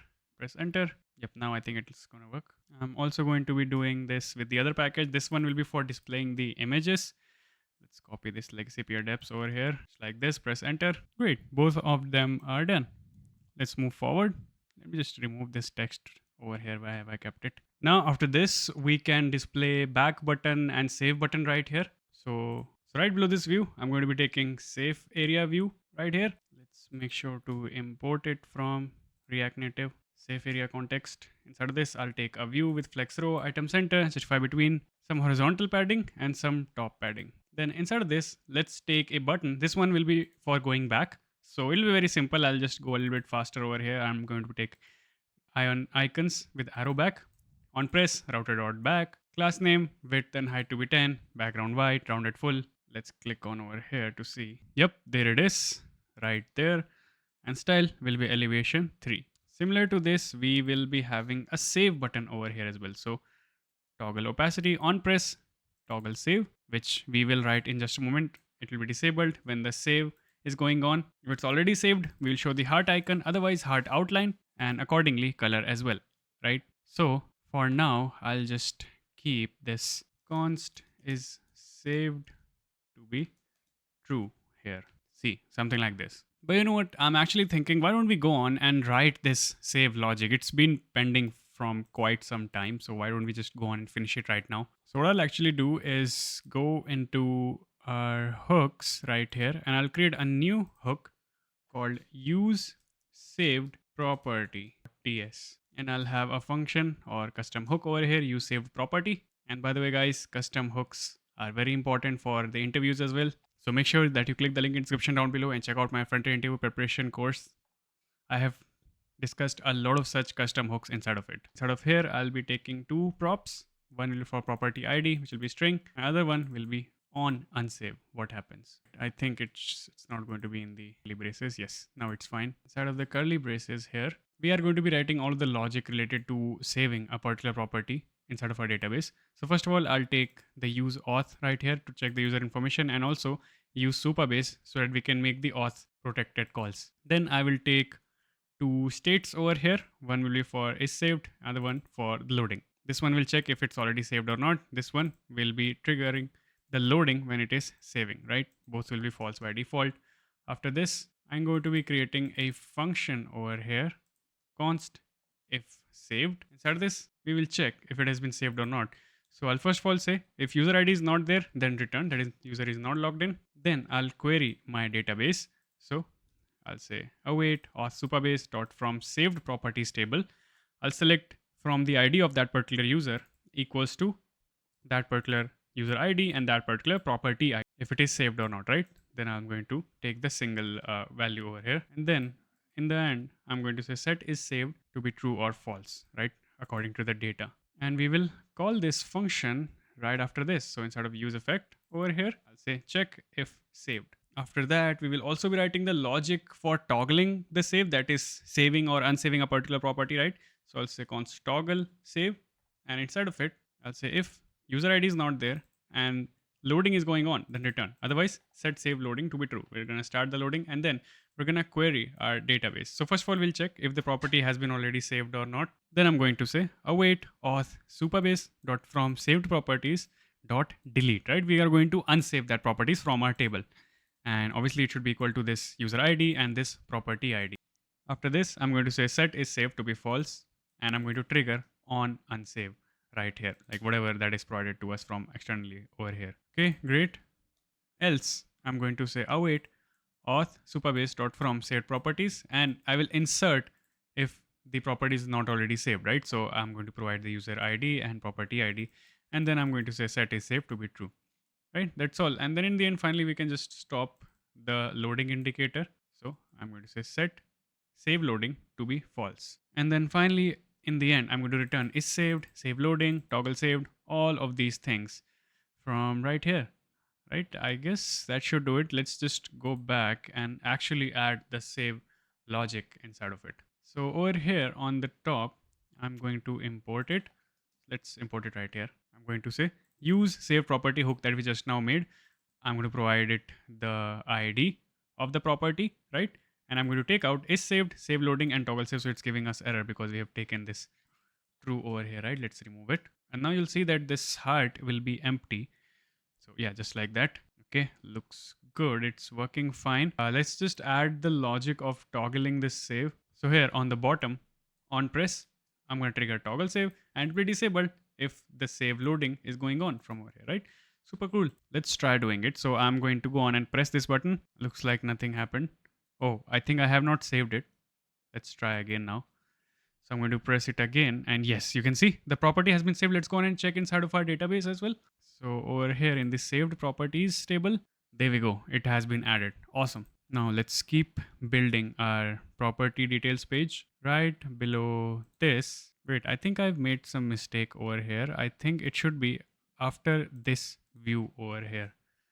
So I'll just copy this thing up and paste it right here, just like this. You can see nothing much has changed. All right, so now below this view over here, we can render our content. So again, first of all, I'll be taking a view over here, which will wrap everything. And I'm going to say opacity will be 0.6 if the property is sold, right? And inside of it, let's first render all of the badges. So I'm going to take a view, flex row, because it will be in one single row, gap 2, margin bottom will be 3, flex wrap. Inside of this view, I'm going to be taking each and every badge right here. It'll be very simple. So I'll just go a bit fast over here. So property type, I'll take a view. Instead of text, I'll just render the property type. These are just simple styles. I'm not going to go over them again. If property is featured, then I'll show featured over here. If property is sold, then I'll show sold right here, right? That's all. You can see the apartment over here. Cool. Now we can render the specs. No, before that, I think we can render the title. So below this view, I'm going to say text property.title, and below it, I'm going to render the price using our util of format price that we created earlier, just like this. Then after this, finally, we can render the specs. So I'll take view over here, and you know what? Let's just create a component for creating the specs. So it'll be very simple. Let's just create it here itself. I'll say function spec item, and this will take icon, label, and value. Let's write the types for these. So icon will be key of this ion icons dot glymph map, which is what we're going to be using over here. So all of these different icons right here, label and value are going to be string. Inside of here, I'll simply say return and the icon's name, the value, and the label, right? Let me show you how we're going to be using it. So right over here inside of it, to render a spec, I'll just say spec item. I'll provide it the icon name, label, that is beds in this case, and the value. Similarly, we can render other things as well, like for the bathrooms and the area. Now let's render the description of the property.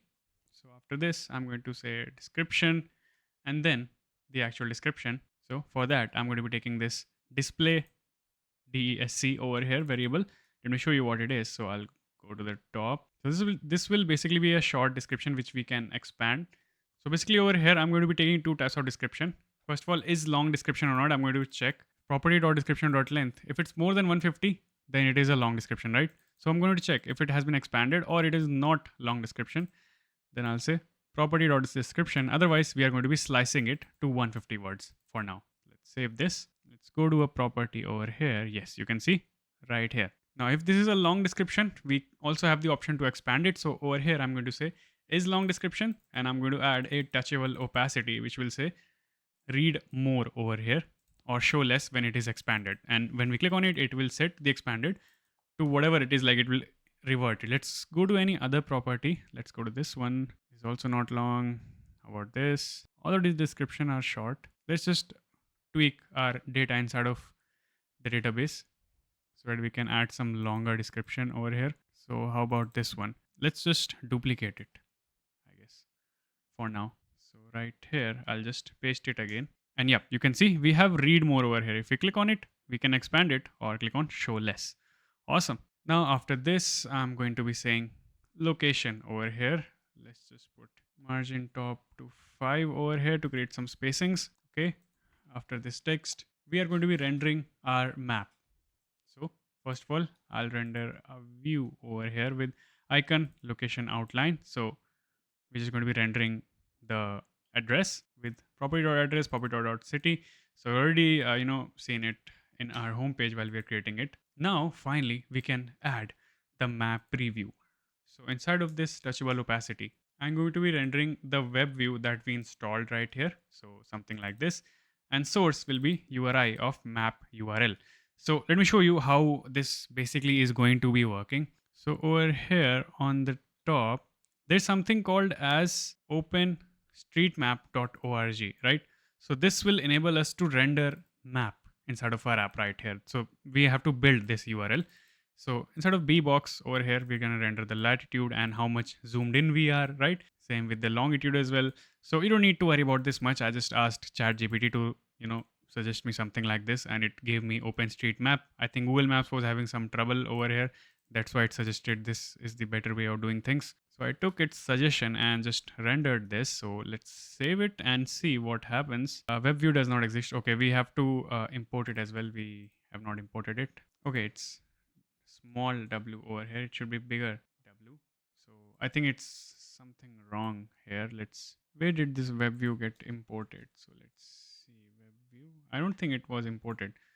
So let me just make the v bigger and let me manually import it actually on the top. So from the library that we have installed, React Native Web View, this web view will be imported. So now it should work. Let's save this and shake your device and reload the page. It probably might not work since we've installed new packages. So let's do one thing. Let's restart the Expo. It's still not visible. I think, I guess we need to provide it styles first. First of all, I'll just provide opacity to be 0.9, class name rounded to XL, overflow hidden, margin bottom to be 6, and height to be 6. There we go. It looks awesome. We can also, I guess, adjust map. No, I think we cannot adjust map from here. We'll click on it and we'll expand it then. So what I'll do, I'll say on press, and inside this, I'll have a callback where I'm going to say router.push to this particular path, which obviously does not exist. We will create it in just a moment. Property/map, and with this params like latitude, longitude, title, and address. So let's create it actually. So right alongside, wait, I just noticed I renamed it as with capital A. Okay, let me just fix it here in the import as well. Right here for use save properties. Okay, so over here, I'm going to be creating a new file, map.tsx rnf. Let's call it map screen. Here, let's take all of these different things. So I'm going to be taking it out from use local search params, import this and use router as well. So I'll take out latitude, longitude, title, address, and I've given the types over here. After this, let's format it. So I'll just say const lat to be this, long to be this, putting it in parse float. And again, we'll just take this link from right here. So this link, and this time we will keep it even more zoomed since we have more space to work with over here. So 0.001 here, and both of these places as well. Okay, now let's render it right here. So I'm going to say SafeAreaView. Let's put it over here. Let's import it. Now let me just remove this text from over here. And first of all, in this view, I'm going to say flex row, item center, justify between. Let me actually open it up. If I click on it, we won't see anything because we are not rendering anything. By the way, over here, instead of property.longitude, lng here and here. For the latitude, we will take this and this over here, and longitude right here. Now inside this view over here, I'm going to have a touchable opacity, which will take us back. So basically this will be a back button and icons with arrow back. Below it, I'm going to be having another view where I'm going to be rendering the title and address of this place. So inside of this text right here from React Native, I'm going to render title and the address. Oops. Let's go to this location. There we go. Something like this. Then we will also be showing the button to go to Google Maps. So over here, I'll have a touchable opacity. I'll import linking over here from React Native, which will allow us to open an external URL. So I'll just say google.com/maps and just provide latitude and longitude over here. The simple button styles, and over here, navigate.outline icon with Google Maps text. Save this, something like this. Awesome. Then finally, in the end, we can just display our web view just like previously. To import it from React Native Web View. And if you save this, you'll notice there we go. Our map is visible right here. We can zoom in, zoom out right here, right? Super cool. How awesome our app looks. So you can see we can go back as well. Okay, let's continue on our property detail page. We can actually also display over here, tap to expand, something like this. So below this web view, I'm going to render a view over here with class name absolute, bottom to be 3, right to be 3, background white, some horizontal padding, some vertical padding, and basically on the bottom right, you can see tap to expand just like this with this icon of expand outline and text tap to expand. Okay. Now finally, after this, we can add the icon, how user can contact us on WhatsApp. So touchable opacity. And here I'm going to be adding the icons with logo WhatsApp and contact agent. So let's see if it is visible. Not yet. Let's just provide it some class names. So I'm going to say flex row, items to be center, justify center, gap to be 2 between both of these, background blue 600, some vertical padding, and round it to Excel. Probably we can make it green. Let's say green over here. That would look more appropriate for WhatsApp. See, something like this. It looks cool. After this, let's render the admin related actions. So below this, I'll say is admin. If this is true, then we will render the ability to mark it as sold or delete it. So I'm going to render a view over here. And first of all, I'll have the button to mark it as sold, right? So inside of it, I'm going to say if property is not sold already, then I'll just bring it down, and here I'm going to say, and I'll render a touchable opacity right here, just like this. Inside this, I'm going to say icons name checkmark circle outline with mark sold right here, and let's provide it some class name of flex to be 1 so it takes the remaining space, just like this. We will actually render this and delete button side to side. Justify center, gap to be 2, background amber 50, some vertical padding, rounded to Excel, border amber. Right, and I realized I did not give the action to this touchable opacity right here. So let me just first do that. So here I'm going to say on press handle contact. Let's get this handle contact. It will be very simple. All we have to do right here, and you can Google it as well. This is how WhatsApp generally works. WhatsApp linking works when you create app. So I'm going to just write my message over here like, hi, I'm interested in this property with the property title. After this, I'm going to say const URL. And this is how you basically link to the WhatsApp. So I'll say whatsapp.me admin phone. You can, write your number over here. I'll just add a placeholder over here for you guys. So over here, right? So admin phone, then the text with encode URI component. And then here, I'm just going to say linking.open URL, this URL, and this will open WhatsApp. And you know what, while we are at it, let's go on and create the functions for mark as sold and for deletion as well. So first of all, let's handle mark sold. Inside of this, I'll first trigger an alert. So alert from React Native, and alert inside of it, I'll say mark as sold, comma, I'll ask, are you sure? And then we will trigger the action. So over here, first of all, inside of it, we will have two buttons. First is going to be cancel, and it will have style of cancel. And the second one, notice, I'll say text to be mark sold. This will be the button.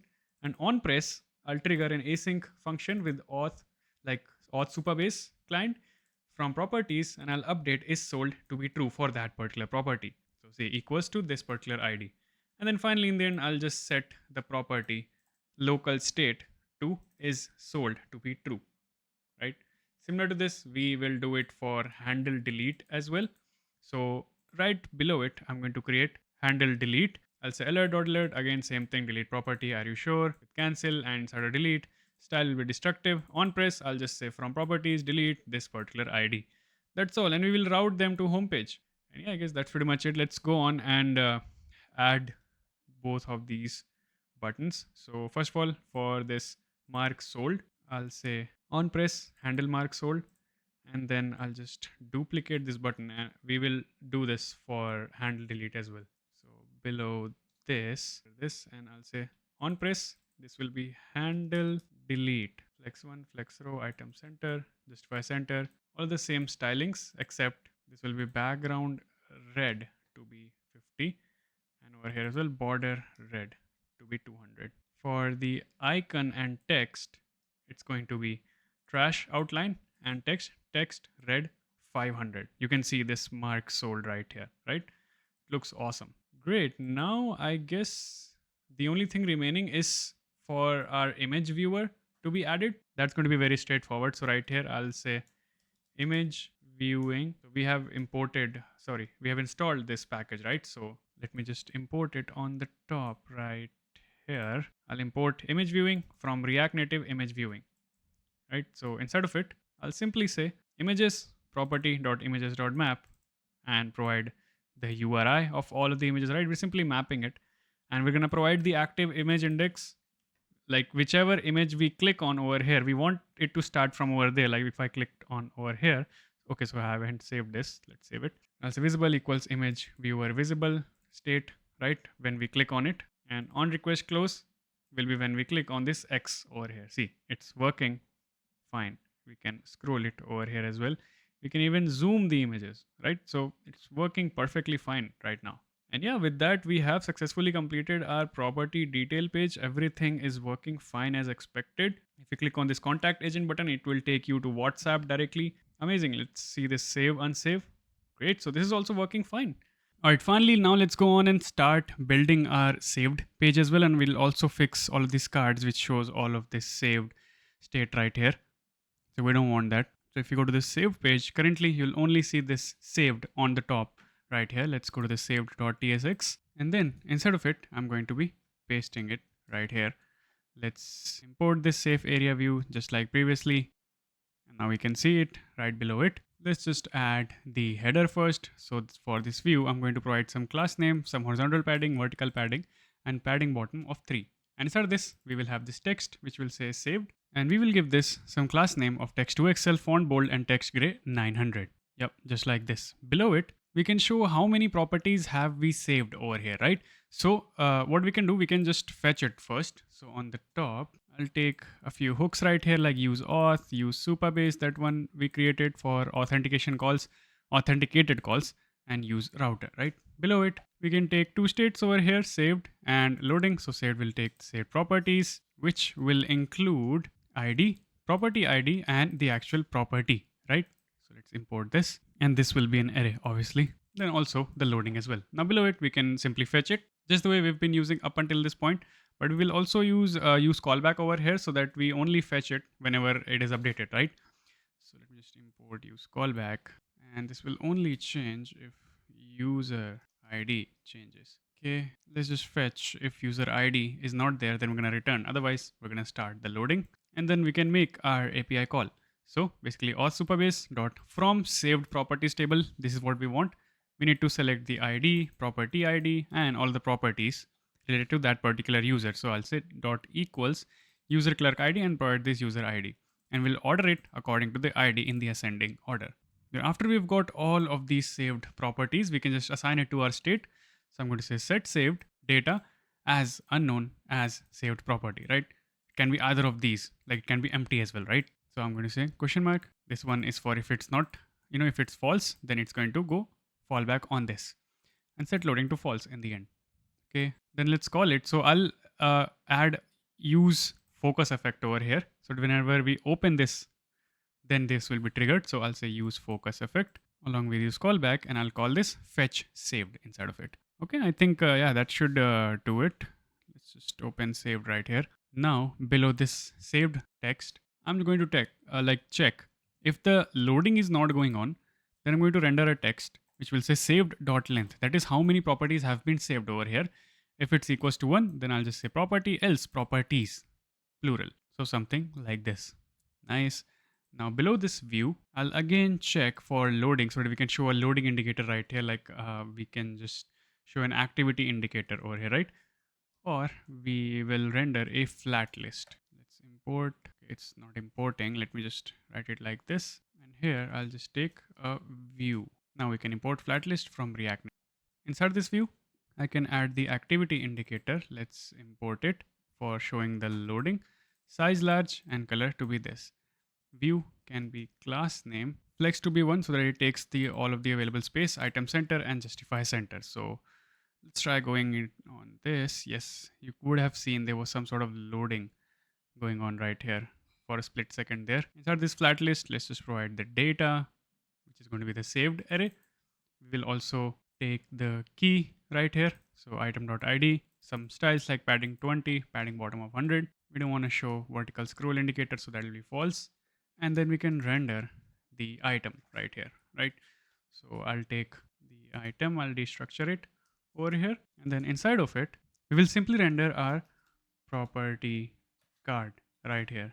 So let's provide this item. So I'll just say item.properties, and we will also provide the function. So on unsave, I'll just say set saved, and we'll filter out that is whenever we click on the heart icon, and show save over here so that we can show this save indicator over here. Let's just go inside this property card. We have to make some changes over here as well, right? So here actually we are going to be using now the hook that we had created earlier. So I'll say use saved property. This will take the property dot id and the on unsave function. And this will return us, so const, this will return us is saved, save loading, and toggle saved. Right now we can go on and use it where it's needed over here. So this is being used, that's fine.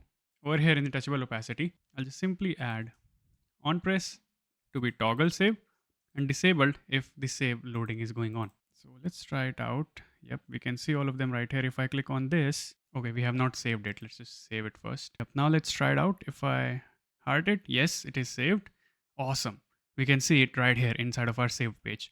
Cool, let's just take care of a couple of more things over here. If there are no properties available, so right here, I'm going to say list empty component, and here inside of it, here I'll take a view, flex1 item center, justify center with some vertical padding.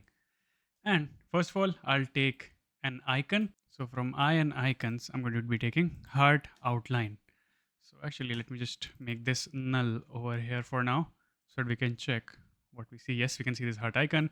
Below it, I'm just going to say no saved properties and tap the heart icon on any property to save it here. Something like this. Awesome. You can, if you want, you can also add a button over here to take you to the browse property page or home page, right? Looks good. Now let's go on and create our profile page, right? Currently, we just have this sign out button right here. So see, this is my final app. If I go to profile right here, we have the option to select this camera icon right here to select a new profile pic. We also have saved properties. When you click on it, it will take us right here. We can also obviously sign out. We have help and support, which will take us to Gmail right here. And I've added a couple of placeholder tabs over here. If you want, you guys can build your app on top of this, right? You can add settings for changing the username and stuff like that, right? These are not that important for learning React Native as of now. So these are just additional features that I would highly encourage you guys to, build yourself. Cool.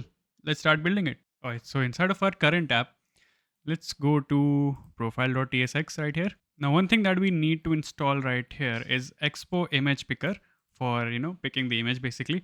I'll just say -- legacy peer -deps. I think it will be double dashes over here. Press enter and this should get installed without any issues. Now right here in the properties page, let me just give this class name flex1 background white, margin bottom to be 10. So first of all, I'm going to be taking a class name over here, flex1 background white to be margin 10. Then after this, let's take a view over here, inside of which we can take another view where we will render our image, right? Make sure to import it. And this will be coming from this user right here, that is from clerk. So let's take that over here as well. So I'll say user and is loaded from use user right here. And I'll also be taking a state called is updating over here, right? So let's import it from use state. Okay, let me just minimize this handle sign out. We already have written this. Let me just add a loading indicator over here as well. So I'll say if not loaded and if user is not present, then I'm going to show a safe area view. Inside of this, we're going to show an activity indicator, that is a loading indicator right here. Okay, then below this image, I'm going to be having a touchable opacity. Whenever the image is being uploaded, we're going to show the loading over here as well and the image icon to upload the image. So I'm going to use this is updating state. So I'll just say if is updating is true, then show the activity indicator. Otherwise, the and icons with name camera over here. We cannot see it currently. Let me just give it some class name of absolute, since we've taken relative right here, bottom to be 3, right to be 0, and background blue to be 600. So we can show the camera icon right here and round it full so that we can show it in circle and some padding. Yep, there we go. We can see it right here. Awesome. This will also be disabled when is updating is going on. Let me show you. If I just make it true, you'll see, yep, it is being updated. Let me revert it. Below it, I'll also say on press, I'll say handle update profile image. So obviously this function does not exist. We will create it right here. Here const handle update profile image, just like this. Now over here inside of it, we want the permission to access users gallery, right? So I'll say try catch block, and right here to request the permission, I'm going to say image picker, and let's just import it right here, something like this from Expo image picker, and I'm going to say dot request media library permissions async, right? So according to the result, we will check. So if permission is not granted, so I'm going to say if not permission result dot granted, then we're going to show an alert, permission required, please allow access to your photo library to update your profile pic. Okay. After this, sorry, not after this, after this, I'm going to use the image picker. So here I'm going to say image picker dot launch image library async. What you want is just images. You can check over here. We have live photos, videos, etc. Allows editing to be true. Aspect ratio by default will be this. Quality, base 64, all of these things. So see, when I click on it, it tells me that this is asking the permission to access library. I'm going to say allow. And check this out. My gallery has opened. Let me just choose one of these photos right here. There we go. It pops up like this. I'm going to click on choose. And the thing happens obviously because we have not done anything after it. So let's do that. I'm going to say if result.cancel then return. Otherwise, we're going to update it, right? So I'll just start loading. So set is updating to be true. After this, I'll first of all take this image, something like result.assets.base64 version of it. I'll take the URL and take its file name over here. Otherwise, we're just going to call it profile.jpg. Now we're going to take out more information from inside of it. And this part, honestly, I made ChatGPT write it because I don't know how regex works basically, right? No one knows. So if it does match the image type, then I'm going to get the data URL such as this and create my base64 string right here. And then we will update it. So for updating it, I'm going to say await user from clerk.set profile pic with this data URL right here. In the end, I'm going to say success profile pic updated successfully. Then let's just add the catch, and finally in the end, in the catch, I'm going to say error updating profile pic, and finally will be set is updating to be false. Let's see, let's try it out. If I go on and click on this again, and there we go, I've selected a profile pic right here. If I click on choose, it says profile pic updated successfully. Awesome. Let's add more things over here, like for example, our name and email as well. So user.firstname, user.last name, and email addresses dot email address from clerk, such as this right here. Great. After this, I'm going to get rid of this over here. I'm going to be taking a view right here, inside of which we are going to be rendering our menu items such as this. Now, obviously this menu item component does not exist. So I'll give it three things: icon, label, and on press what happens, right? Like for example, for this one is for saved properties. It takes us to the saved page. So what I'll do, I'll get a very simple menu item component right here on the bottom. So see, menu item, I'll take icon, label, and on press.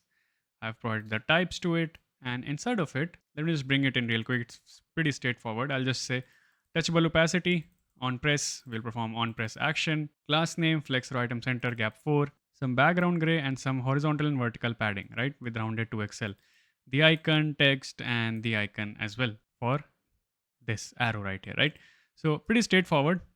Let's render other menu items over here as well. Like we will have the one for notification. Obviously this won't work right now as I already showed you. Notification along with this settings tab right here. On press, we're going to simply show coming soon, right? And then in the end, we can show the help and support button, right? Simply this will be using this linking from React Native, and I'll say, oh, .open URL mail to this over here, and we can write some subject right here, help and support for crib app, something like this. Then finally, after this, in the end, on the bottom, we're going to show sign out. So a view with class name, some horizontal padding, margin top, margin bottom. In the touchable opacity, we'll simply call this handle sign out, and we'll say an icon for sign out with text sign out with some red color, right? All of this you've already, understood how you can write stylings and stuff, right? So that's why I'm not going much deeper into this, but you get the idea, right? So if I click on the save property, see, it takes me to save property, but I cannot see any save property. Oh, I think it's because we did not invert this thing over here. So saved, right? Save that. Yep, there we go. We can see them right here. Great. Now finally, let's go on and start building our add property or create property page, right? So this is how it's basically going to look like with title, description. Over here, we can select multiple images on the top. We can enter price, select the property type. We can select bedrooms, number of bathrooms, right? Area in square feet, address, city, and we can also click on this detect location button and it will detect where we are currently. Or we can also enter manual latitude and longitudes over here and we can select to feature this property or not, right? Cool, then let's go on and start building this. All right, so open my app back again over here and let's go on and start creating this add properties page. First of all, obviously we need to wrap this whole thing in SafeAreaView. So that is what I'll do right here, just like this. Also, before moving forward, we also need to install one dependency over here, which is for getting our location, right? So I'm going to say npx expo install expo location dash dash and dash dash legacy dash peer dash deps and press enter. Now, meanwhile, this is installing. What we need to do is we need to go to our app.json right here. Right? And inside of our plugins, right here, let's say below this Expo Router, I'm going to take an like array brackets over here. And inside of this, we need to declare that we want to request user's location using Expo location package, right? Comma. And inside of it, we will add the message over here, right? So I'm going to say location when in use permission. That is whenever user is using the app. So I'm going to say allow crypt to access your location to tag property coordinates. All right, let's close this. Let me actually take all of the different types of properties and stuff, like all of the static variables that we are going to be needing over here. So first of all, the types of apartment or like house, whatever, right? The buildings. So over here, I'm basically creating a union. So I'll say type of types. And if we add anything over here, this will update this union type right here. After this, we are going to be taking our min price and max price when we input it, right? When user enters it in the price. And also, we are going to be taking some reusable class names that we'll be using, like input class. There are going to be many inputs, right? So background white, border gray, rounded, just like we have done previously. Some label class, right? For every input we get, there's going to be a label, right? And section class as well. Apart from that, we can take over here some types. Now, if you want, you can also enter it right here in the types, or you can just add it in that particular file as well, right? So since these are not being reused, right? So what I'll do, I'll just keep them right here itself. And let me also move all of these constants on the top. They don't need to be inside of this. So right here, I'll just put them over here. So inside of form state, these are all the things that will make our form. So title, description, price, like type of the property, which I'll give this property type union to, right? Bedrooms, bathrooms, just like the way we have declared all of these earlier. Area, address, city, etc., etc. All of these different things, right? So this is something that is different over here. So this is going to be the images which are going to be coming from Supabase, and these are going to be the local images before we are uploading them, right? So okay, after that, let's take some initial value for these. So I'm going to say initial form. It's going to be all of these initial values right here with this respect to this form state right here, right? Okay. Now inside of our component, let's take some states that we're going to be using. Not states, I mean hooks. So our use Supabase, obviously, use router. So this one will be for authenticated calls. And we're going to be providing this initial form to our form state. So I'll say form, set form, and I'll import use state right here and provide this state, like form state that we have created earlier, and this initial form object. Cool. Apart from that, let's take some loading states right here, like submitting, when the image is being uploaded, when the location is being detected, right? All the different types of states right here. Let me create a function over here as well. Whenever we update something inside of our form, right? We want to trigger this. So basically update form, we will take the particular fields over here. So I'll say partial. So partial basically means that this is part of this form state type. I'll say set form. Whatever the previous state of our form is, we'll take all of that and we'll provide all of the new fields right here, right? So this one will be for updating the form. We'll also take a function for like handle pick images. I'm just keeping this as empty for now. We will build it later on. We will also have handle remove image, a function for detecting the location. So handle detect location. And obviously a function for submitting the form. So handle submit as well. Now inside of over here in the return, here I'm going to say keyboard avoiding view. So what is this all about? So basically this is something that is used in long forms in our React Native apps, so that our form doesn't get cut because of keyboard, right? And its behavior is different according to the platform. So here I'm going to say behavior equals if platform.os equals iOS, then we're going to be using padding. Otherwise, we're going to be using height accordingly. For this, we can simply say class name to be flex1 to take most of the space. And inside of it now is where we can start building our UI. So first of all, let's add the header for this page. So I've added a view inside of this. I'll add a text, add property. Again, I'm not going into these class names because I already explained it earlier. After this, we are going to be adding a scroll view over here for our form, which is going to be a long form, right? So we have to scroll it down. So that's why we need it. Content container style is going to be some padding 20, some padding bottom as well. Vertical scroll indicator false, and keyboard should persist on taps handled. Basically, tapping the submit button while keyboard is open submits the form instead of just dismissing the keyboard. All right, now first of all, let's handle our image picker over here. Right, so inside this view, I'm going to be taking a text with class name, label class. So all of these we've already taken on the top, right? This will say photos up to 6. So the user can select it right here.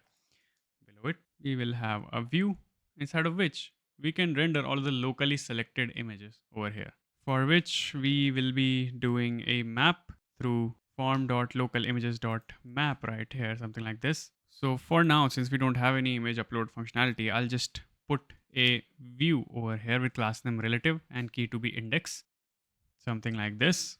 Okay, and below it, let's go on and add the image picking functionality. So I'll just say form.localimages.length. If it's less than 6, then inside this, I'm going to be rendering a touchable opacity. And here, if you remember, I've taken this state for uploading images, right? So if the image is being uploaded, I'll say uploading images. If this is true, then we will render an activity indicator over here. So activity indicator. Otherwise, we are going to be rendering something else. So this activity indicator will be of size small. So actually I have to say something like this, small. And let's provide it with some grayish color right here. Inside of this, we will be rendering iron icons here for selecting our images. So I'll just say name camera outline over here, some size to be 22 and color. And below it, I'll say text to be add. So check this out. Something like this. Let's just give our touchable opacity some stylings over here. Basically, I'm going to say class name width to be 24, height to be 24, rounded to XL, background white, border to some border dashed around it, border grid 300, item center and justify center. Okay, and also touchable opacity. I'll say on press, we will trigger this handle pick images function that we have not created yet, but we have just created it empty over there, and it will disable when the images are being uploaded. Okay, nice. Now over here, as I mentioned, we are going to be rendering all of the images, right? So I'll say image tag right here with source URI. We are going to be rendering all of the locally selected images over here, some class name and some resize mode to cover. And below it, I'll just say, if the index is 0th index, that is the first image, I'll just tell the user this is cover, right? So in the view, I'll say class name absolute so that we can overlap it on top of this image. Top one, left one, some background of blue, some vertical and horizontal padding, rounded full with text cover. Okay. Also, we also want to have the X icon over here so that we can remove the image. So I'll have a touchable opacity on press handle remove image. Again, this is also empty. As of now, we have not created it yet. Some class name for adding the X on the corner and some iron icons with name close. So let me just write the logic for both of these and you'll get the idea what it is all about. So inside of the handle pick images, I'll first of all ask the permission from user to pick the images.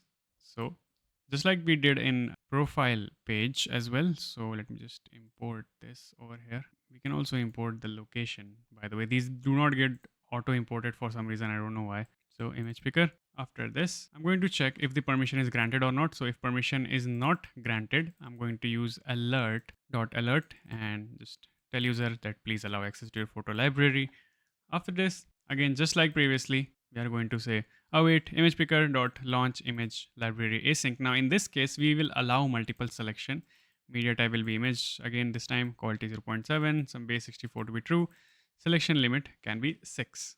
Okay. After this, I'll check if user has cancelled it or not. So if result.cancelled, then we're gonna return it. Otherwise, we're gonna start loading. So set uploading images to true. Okay. After this, we will keep two variables over here, local variables, one for uploaded URLs and one for preview URLs. After this, let's map through each and every image and we will perform the action just like we have done previously in the profile page. So I'll just take it in the try catch block right here. And first of all, I'll take the name of the file. So const file name equals property and I'll just say date.now, mat.random. So this has a unique name to string 36.slice.jpg, right? Below it, let's get the base 64 image and convert it into a buffer. So I'll say asset.base64. Now over here you can see I have added this uint8 array. So this is basically a typed byte array that Supabase storage API accepts, because we're going to be storing it inside of it, right? So I'll just say dot from a to b base64. So this is basically JavaScript's built-in function to decode base64 string to binary. After this, let's upload it to Supabase storage, right? We've already enabled it earlier in the, like at the beginning of our course. So auth supabase.storage from property images, this table right here for for the storage table, as dot upload this file name, this buffer, content type is image/jpeg, and upsert is false, right? It's a new image. If there's any error, we can throw the error, or you can also display it inside of an alert. And then we'll take this image. So I'll say auth.storage from this, and we'll get the file name and get the URL for that particular image. And we can store it inside of the uploaded URLs right here, something like this. So url.public URL. And for preview, we are just going to be pushing asset.uri. Keep in mind, we have not uploaded it yet. Sorry, we have uploaded, but we have not added it inside of our database. Let me just, inside of catch, I'm going to say console error, upload error to be this. So let me just say ERR over here as well. I'm going to show some alert over here as well that upload failed. One or more images failed to upload. Now, finally, after this, we can just update our form as well. So after this, we're going to say update form. And inside of the images, I'm going to provide form.images along with the uploaded URLs. And local images, we are going to be providing this along with the preview URL. Then let's make the loading false. So set uploading images to false right here. This is quite a long function. And let's check the remove images as well. So this will be very simple. All we have to do is update form and just filter out that particular index for the image, right? Same from here and over here as well, right? Cool then. Let's try it out then. I'm going to click on add over here. And there we go. Our gallery is open. Let me just select all these 3 images and tick. And you can see we have a loading indicator right here. Nice. And all 3 of our images have been added. Awesome. This is working absolutely fine. You can also test out the remove over here. This is just, the local change. So it will be working fine. Now, after this, we can render all the basic info from the user. Like we can input all the basic info. So I'll just take a view over here with the section class. Let's say text. First of all, for the title, and we'll provide it with a label class right here. And then below it, we can add text input. Now this is going to be like very straightforward. We are just creating a form over here. So I'm going to take the text input over here with some class name, placeholder text. We've already seen this, how we can do this with value. And on change text, we are going to be updating by calling this update form function right here, as I explained you earlier. It will update that particular field inside of the form. So see, we are providing the title along with the value. After the title, we are going to be having the input for the description. So text description, insert text input, same thing, value on change text. Just this one will be multi-line. So something like this, text align vertical top. So we can see all the text on the top right here, something like this. Okay, cool. Let's add for the price over here. So below this view, I'm going to have a text price, like that is label, text input. Again, same thing. The keyboard will be numeric, and we'll add a text over here. That value range will be from 1 rupee to this much. Below this, let's add the property type now. So let me show you how you can build this. First of all, let me just add the label of property type. Below this, let's render the different types of property types that we're going to be having. So inside this view, I'll take that types that we have taken on the top. So types.map. For each and every type, I'll render a touchable opacity over here. So notice what I'm doing. So here in the touchable opacity, I'm providing a key. On press, we are going to be updating the form for this particular type. Class name, whenever we select a particular type over here, you'll notice that this will be highlighted. So inside of touchable opacity, let me first write this over here. We can write a text which will render that particular type. So here I'm saying, if the selected text is the one that is inside of our form, then we will make it blue, otherwise white, right? Same with the text color as well. So text white or text gray 600. Okay, let's see. Yes, it is working fine. Nice. Now for our bedrooms and bathrooms as well. So below this view over here, I'll take a view right here. And here actually we are going to be creating a counter component. So let me show you for both bedroom and bathroom. So I'll say counter, obviously this does not exist.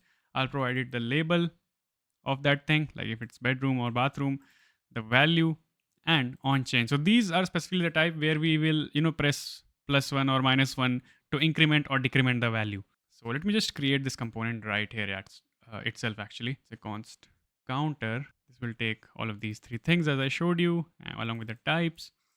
And inside of it, we will take a view.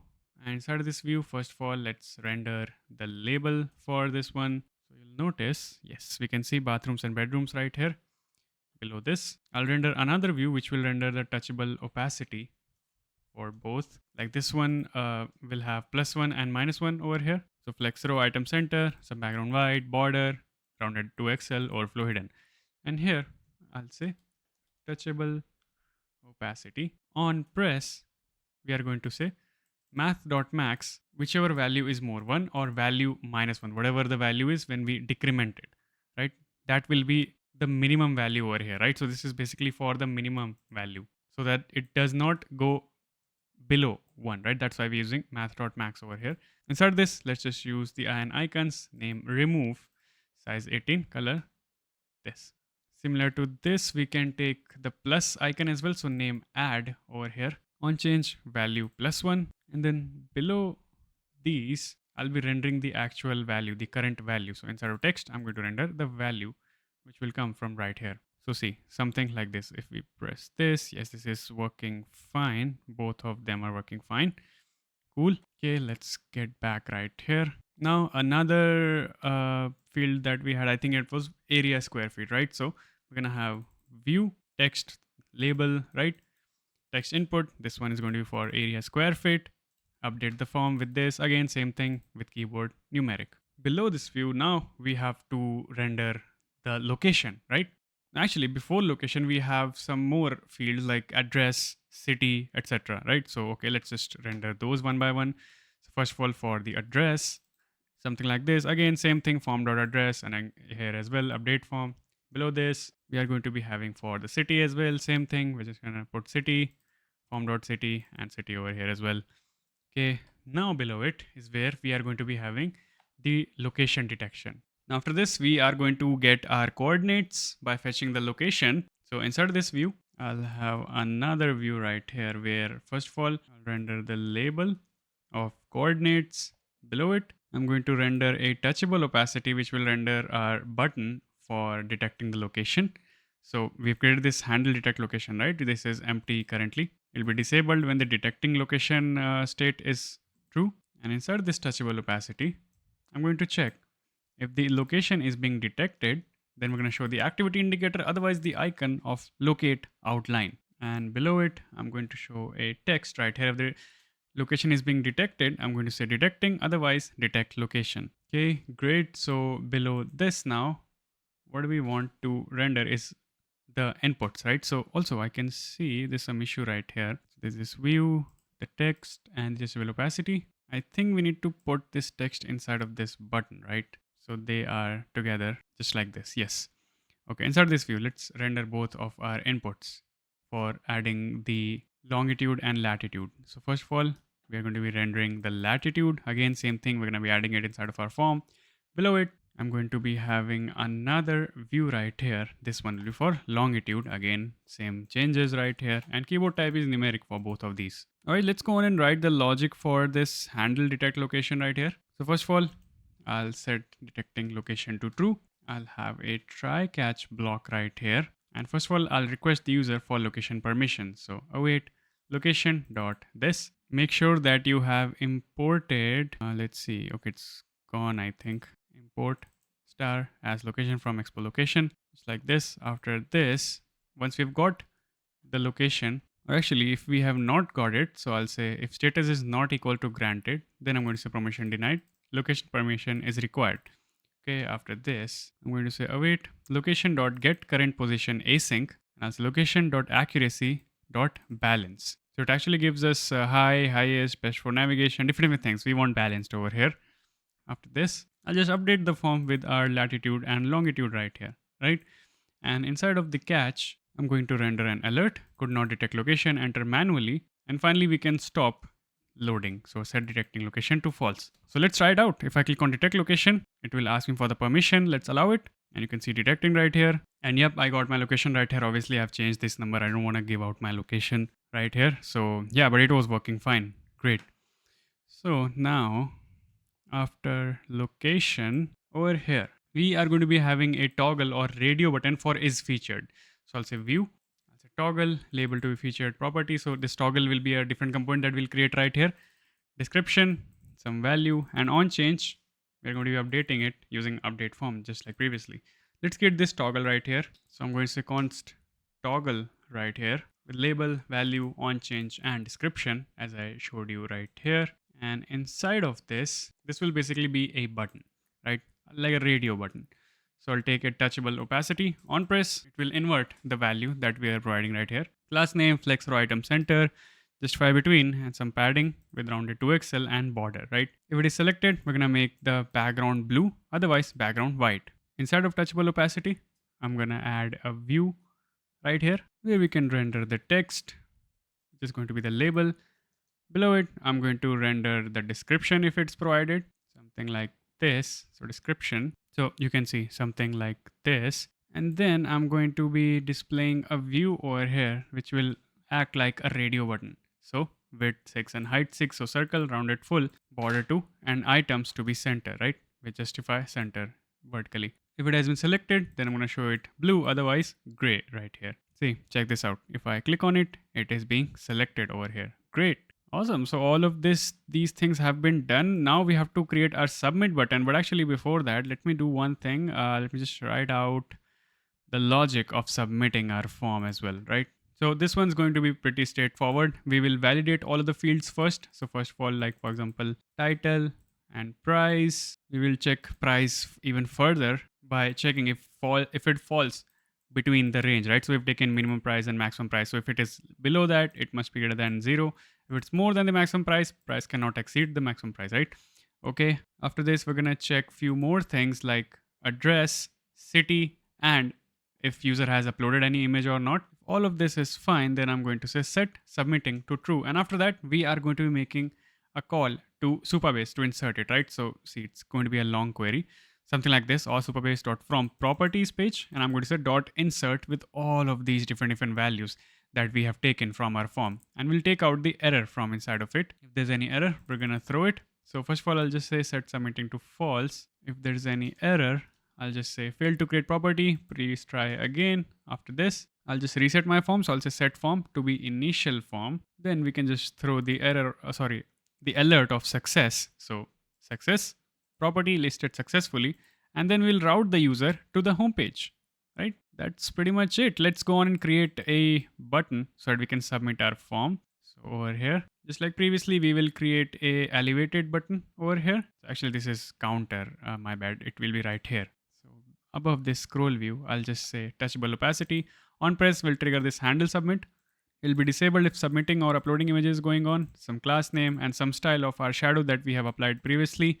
And inside of this, I'll check if submitting is going on. I'll show the activity indicator. Otherwise, list property button. All right, that's pretty much it. Let's go on and add the images first. Let me provide some title. Let's say black villa with smart features. Description, we can just write test over here. Test description. Price, let's keep it 325. This much, 3.2 crores roughly. I think it's fine. Property type can be villa. Bedrooms can be 4, bathrooms. For address, let's just say plot 18, some random address over here, sector 54. Let's provide the city and detect the location. Okay, and let's keep it as featured property, and I'm going to click on list property right here. Property listed. Okay, let's see. Does it? Okay, it has redirected to a home page, and yes, there it is. If I click on it, our property is right there. We can click on this and we can scroll through it. Great. Everything is working absolutely fine. Let's try to delete it. Yes, deletion is also working fine. Amazing. And with this, we have successfully created our crib real estate app. Now, the only thing remaining for you guys, if you want to create the APK for this, for Android phones and for iOS, you guys can submit it inside of the Play Store, right? And let me tell you the exact steps that you need to follow to deploy something like this. So Expo has something called as EAS build right here, which allows you to deploy your app directly from your terminal to Play Store as well as to iOS Store. right? So I would highly encourage you guys to go on and explore Expo's documentation, because if you want to deploy it to iOS, I think they charge something like $99 or something like that. And if you want to deploy it to App Store, Google I think charges $25 or something like that, right? So you'll have to pay for this as well if you want to deploy it on the Play Store or App Store. So that's why I would highly encourage you guys to go on and explore this documentation, so that you guys can get an idea on how you can go on and build your application, see something like this, and also deploy it as well, right? Make sure to hit that like button as hard as you can and subscribe to channel for more such awesome tutorials. And also, since you have created this app, now you need to prepare for interviews, and the only resource that you will need is in the link in description down below. So enter this coupon code on your screen to get the maximum discount.